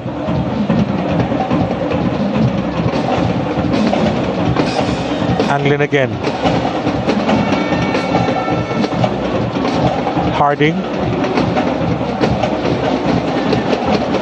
trying to take on a couple of players there from Cavalier, unsuccessful. Last touch off McCleary. Yep, throw into Harbour View. They're moving quickly. Lawrence trying to control.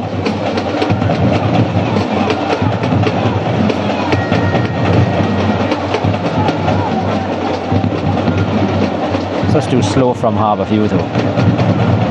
Brackenridge again headed away easily. And you can see there, that's easy for Cavalier, and now they can go on the counter. Well, here they are moving on the counter with Henry. Getting by one challenge. Needs some support though. Thomas is up there. He goes for goal himself. Probably a little bit selfish, if not ambitious. It was only Thomas making his way into the area and he was late. But these are the kind of moments that generally Cavalier thrive on. Teenager not quite getting it right.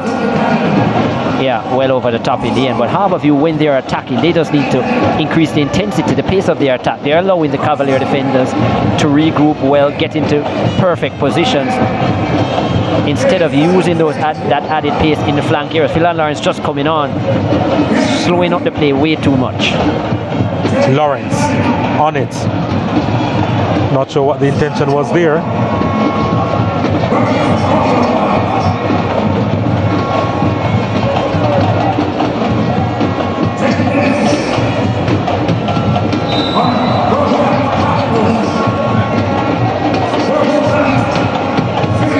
Well, they brought the energy to Sabina Park. Along with the noise, of course. Yeah, the band has certainly picked up.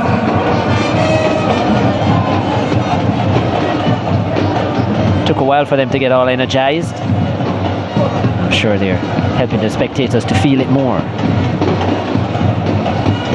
Well, we're hearing it, they're not feeling it. Webster. Webster's ball inside.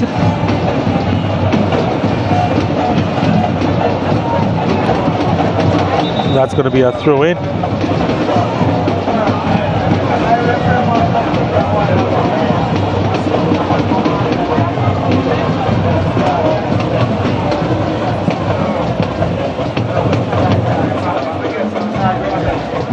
More changes for either team.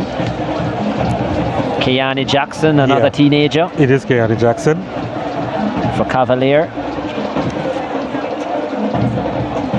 And Shepherd getting ready for Harbour View. Yeah, Jamon Shepherd, the number 27.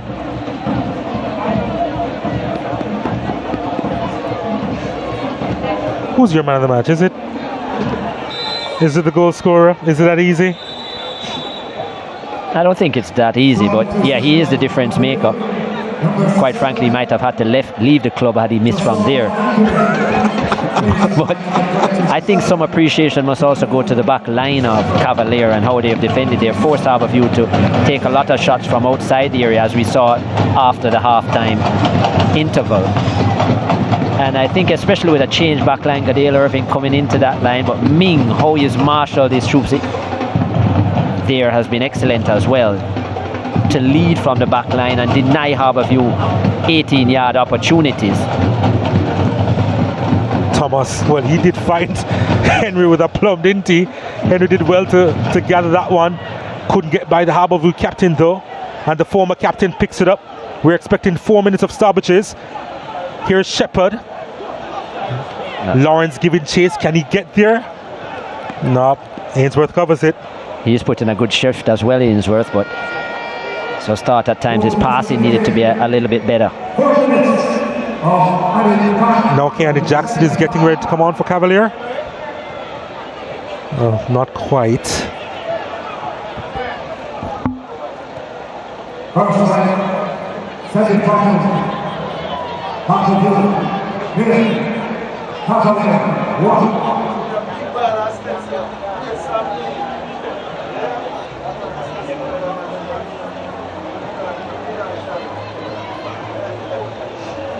Now the change will happen.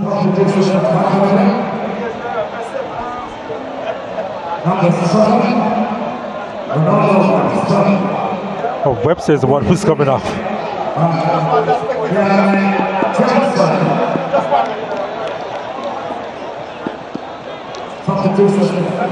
So Cavalier trying to see this one through, managing the time as well, obviously, with the subs.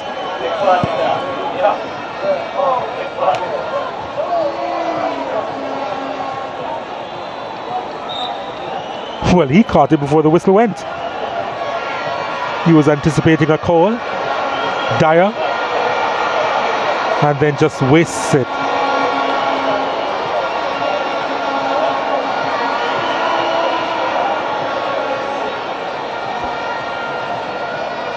For what's open to the public tonight, this is a massive crowd at Sabina Park.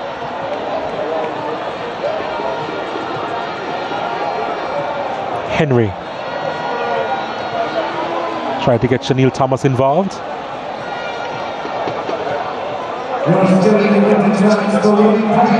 Thomas. Ball played along that left-hand side. Ainsworth with space. 2 in the area. And disappointing for Cavalier that he couldn't keep it in play.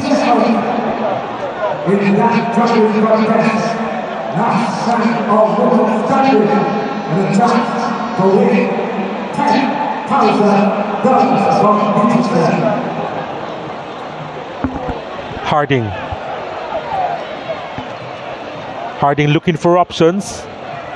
Lawrence was over his head. Was the assistant referee one of them? Well, they need to come better in the second leg for sure. Both teams would have a view, especially with the fact that they are behind. 10 clean sheets in 26 games coming into this for Cavalier, and this is looking like they are going to capture their 11th. Not the most entertaining match, not the most convincing victory if they execute it, but as you said, based on how Rudolph Speed would have sounded in the interview coming in, the unsurety of where his players' minds were at, considering they are lost in more ways than one on Monday, it's been a solid performance. And yes, we say Orlando Russell did get that goal, but for the captain Kyle Ming to lead them in this fashion, especially defensively, keep a clean sheet possibly, I think that's a really good performance from their back line. They have forced Harbourview to take shots from far out. They have slowed their attacks. Here is Lawrence to the byline, sends it across. There's nobody there at the back post, but they'll still collect through Harding. Can he deliver? He does inside the area. It just came off Smith. Had no idea where he was. Yeah, Leng missed the header, and I think that's what Ming is saying to him. How could you miss that? Ming was there to throw off Smith, but hence the ball just hit Smith. Luckily it didn't stop dead, or Smith would have had a shot. Look at it here.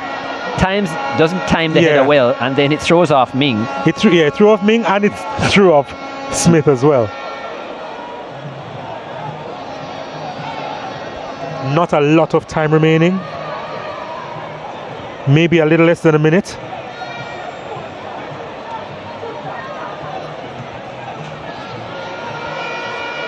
Leng. Well, goes out for a throw in. Maybe the final chance for Harbour View. Yeah, Ming has also had a really good game at the back for Cavalier as we continue our discussion for player of the game. Harding with a long throw, kept alive. There's Ming again. Yep, that is it. That's the end of the game. And Cavalier, they have the advantage. And Russell, the scorer in this one, the difference maker in this one. His second goal against Harbour View this season, his third overall for Cavalier in the season. And Cavalier, they have the advantage heading into the second leg semi-final come Sunday right here at Sabina Park. After all they've been through, Cavalier, they have done well to come out on top in this first leg. Harbour View will have to regroup, and both teams will have time to recover, and maybe we'll see them put on a better show for the second leg. At full time, Harbour View 0, Cavalier 1.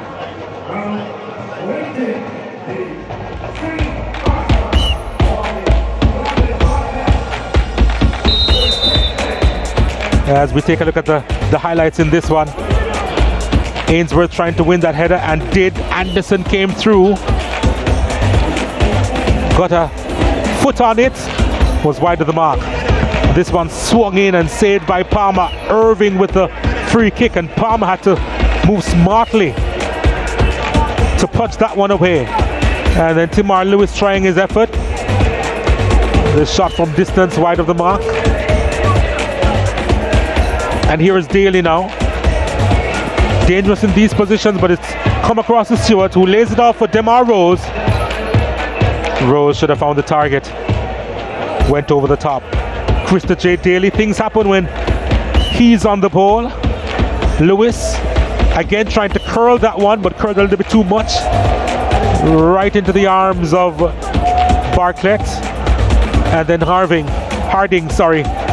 finding Anglin.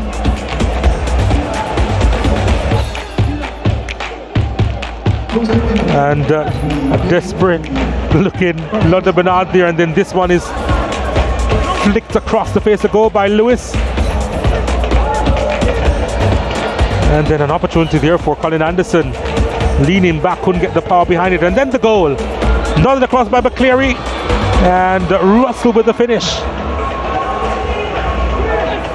Lovely stuff by Cavalier, and the Harbour View back line torn on that occasion. Good assist from McCleary, and Russell with the good finish, the difference maker. And then this effort from Krista J. Daly, and it was an outstanding stop from Vina Bartlett, moving smartly to his right, digging that one out. Dwayne Allen came on as a sub, lobbed it to Colin Anderson, and you'd have bet your house on Anderson scoring that one. You'd have lost the house. Anderson looking for his 18th goal this season, couldn't convert.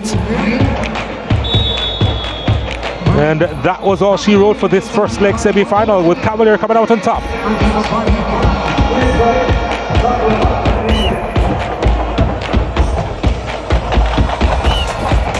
Harbour View with 18 shots, 6 on target. Cavalier just 3 shots on target from their 14 attempts. They committed 12 fouls, one more than Harbour View. And you see that Cavalier had the majority of the corner kicks, the majority of the saves, but Harbour View edging possession at 51%.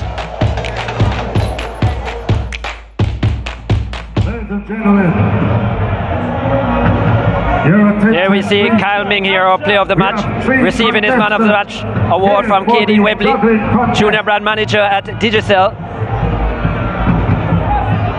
And he has a goodie bag to go with it as well there, Kyle. Phone and other things in there, other goodies as well. Kyle, how big a performance is this today for Cavalier? Well, it was a really important win for us.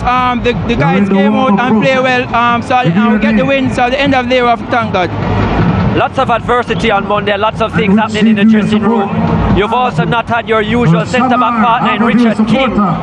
So how important was it, how difficult was it for you to lead this back line with Gadale Irving coming into that centre-back role? Well, we have some really talented players, so it don't matter who play, anybody come out here on the day, they will perform. All right, Kyle, excellent performance today. Enjoy your win and all the best in the second leg. Okay, thank you. Kyle Ming, player of the match, the Cavalier captain. Ludlow, I would say you had the better of the first half for sure. That goal may be coming against the run of play, you would say. Yeah, indeed. I think we were very, very careless on that one. You know, a very, what you would call a soft goal, but then again, we weren't in full concentration at the time, you know, and we slacked up. It's a similar thing happening up front, us not really applying ourselves and running out of ideas up top, you know, so we paid the price for it and we didn't capitalize on what I consider was probably a tired Cavalier team. The combination of Daly and Rose, I thought, especially in the first half, was good. Yeah. But then the experiment with Garth Stewart hasn't quite worked in that forward position. Yeah, that is something that we clearly would have to re-examine and stuff, because we are now under 1-0 and we probably need to do something. Colorado, as you can't observe, is not 100% just yet. But I think I have something up my sleeve for that one. That's underestimating, actually. We saw when Colorado came on, yes, it certainly looked like he couldn't change direction easily at all. Really, it was a struggle. Really the impact wasn't there, and you really need a little physicality, a little running, and just a little bit more effort up there. But as I said before, I think I may have the answer for that. As I know there's somebody in the team who have bigger can really give me that answer. The second leg to come, all the best. Rest up and come again. Thank you very much. Ludlow Bernard there, head coach at Harbourview. A tough afternoon for them. Rodolph Speed here, technical director at Cavalier. Rodolph, not the most fluent performance from Cavalier, but at the end, 3 points nevertheless on your first victory against Harbourview this season. Oh, definitely, and we knew it was going to be hard. So basically, what we tried to do was not to concede any goals and take what we got, and that's what happened. Forced a lot of changes. I asked Kyle about the fact that Gadale Irving was brought into the centre-back role. You must have been pleased to keep a clean sheet with a changed back line and to keep out the striking pair, well, Garth Stewart and company and the likes of Daly and Lewis and so on. Yeah, but that wasn't really my problem, you know. My problem was really my central midfielder. So I needed somebody who had a little more steel. So adding young AJ to that role was really what I wanted. Now you have the 1-0 advantage going into the second leg. What would be the mindset going into that? Get more goals or keep what you have? No. I think I need one or two more. All right, excellent performance for them. Congrats on the victory. Rest up and we'll see you next week in the second leg. So Cavalier, they have the advantage over Harbourview heading into the second leg come Sunday right here at Sabina Park. And let's see how that one will turn out. But Harbourview, they have a lot of work to do in order to get back into this one. The champions of 2 seasons ago, they are in front.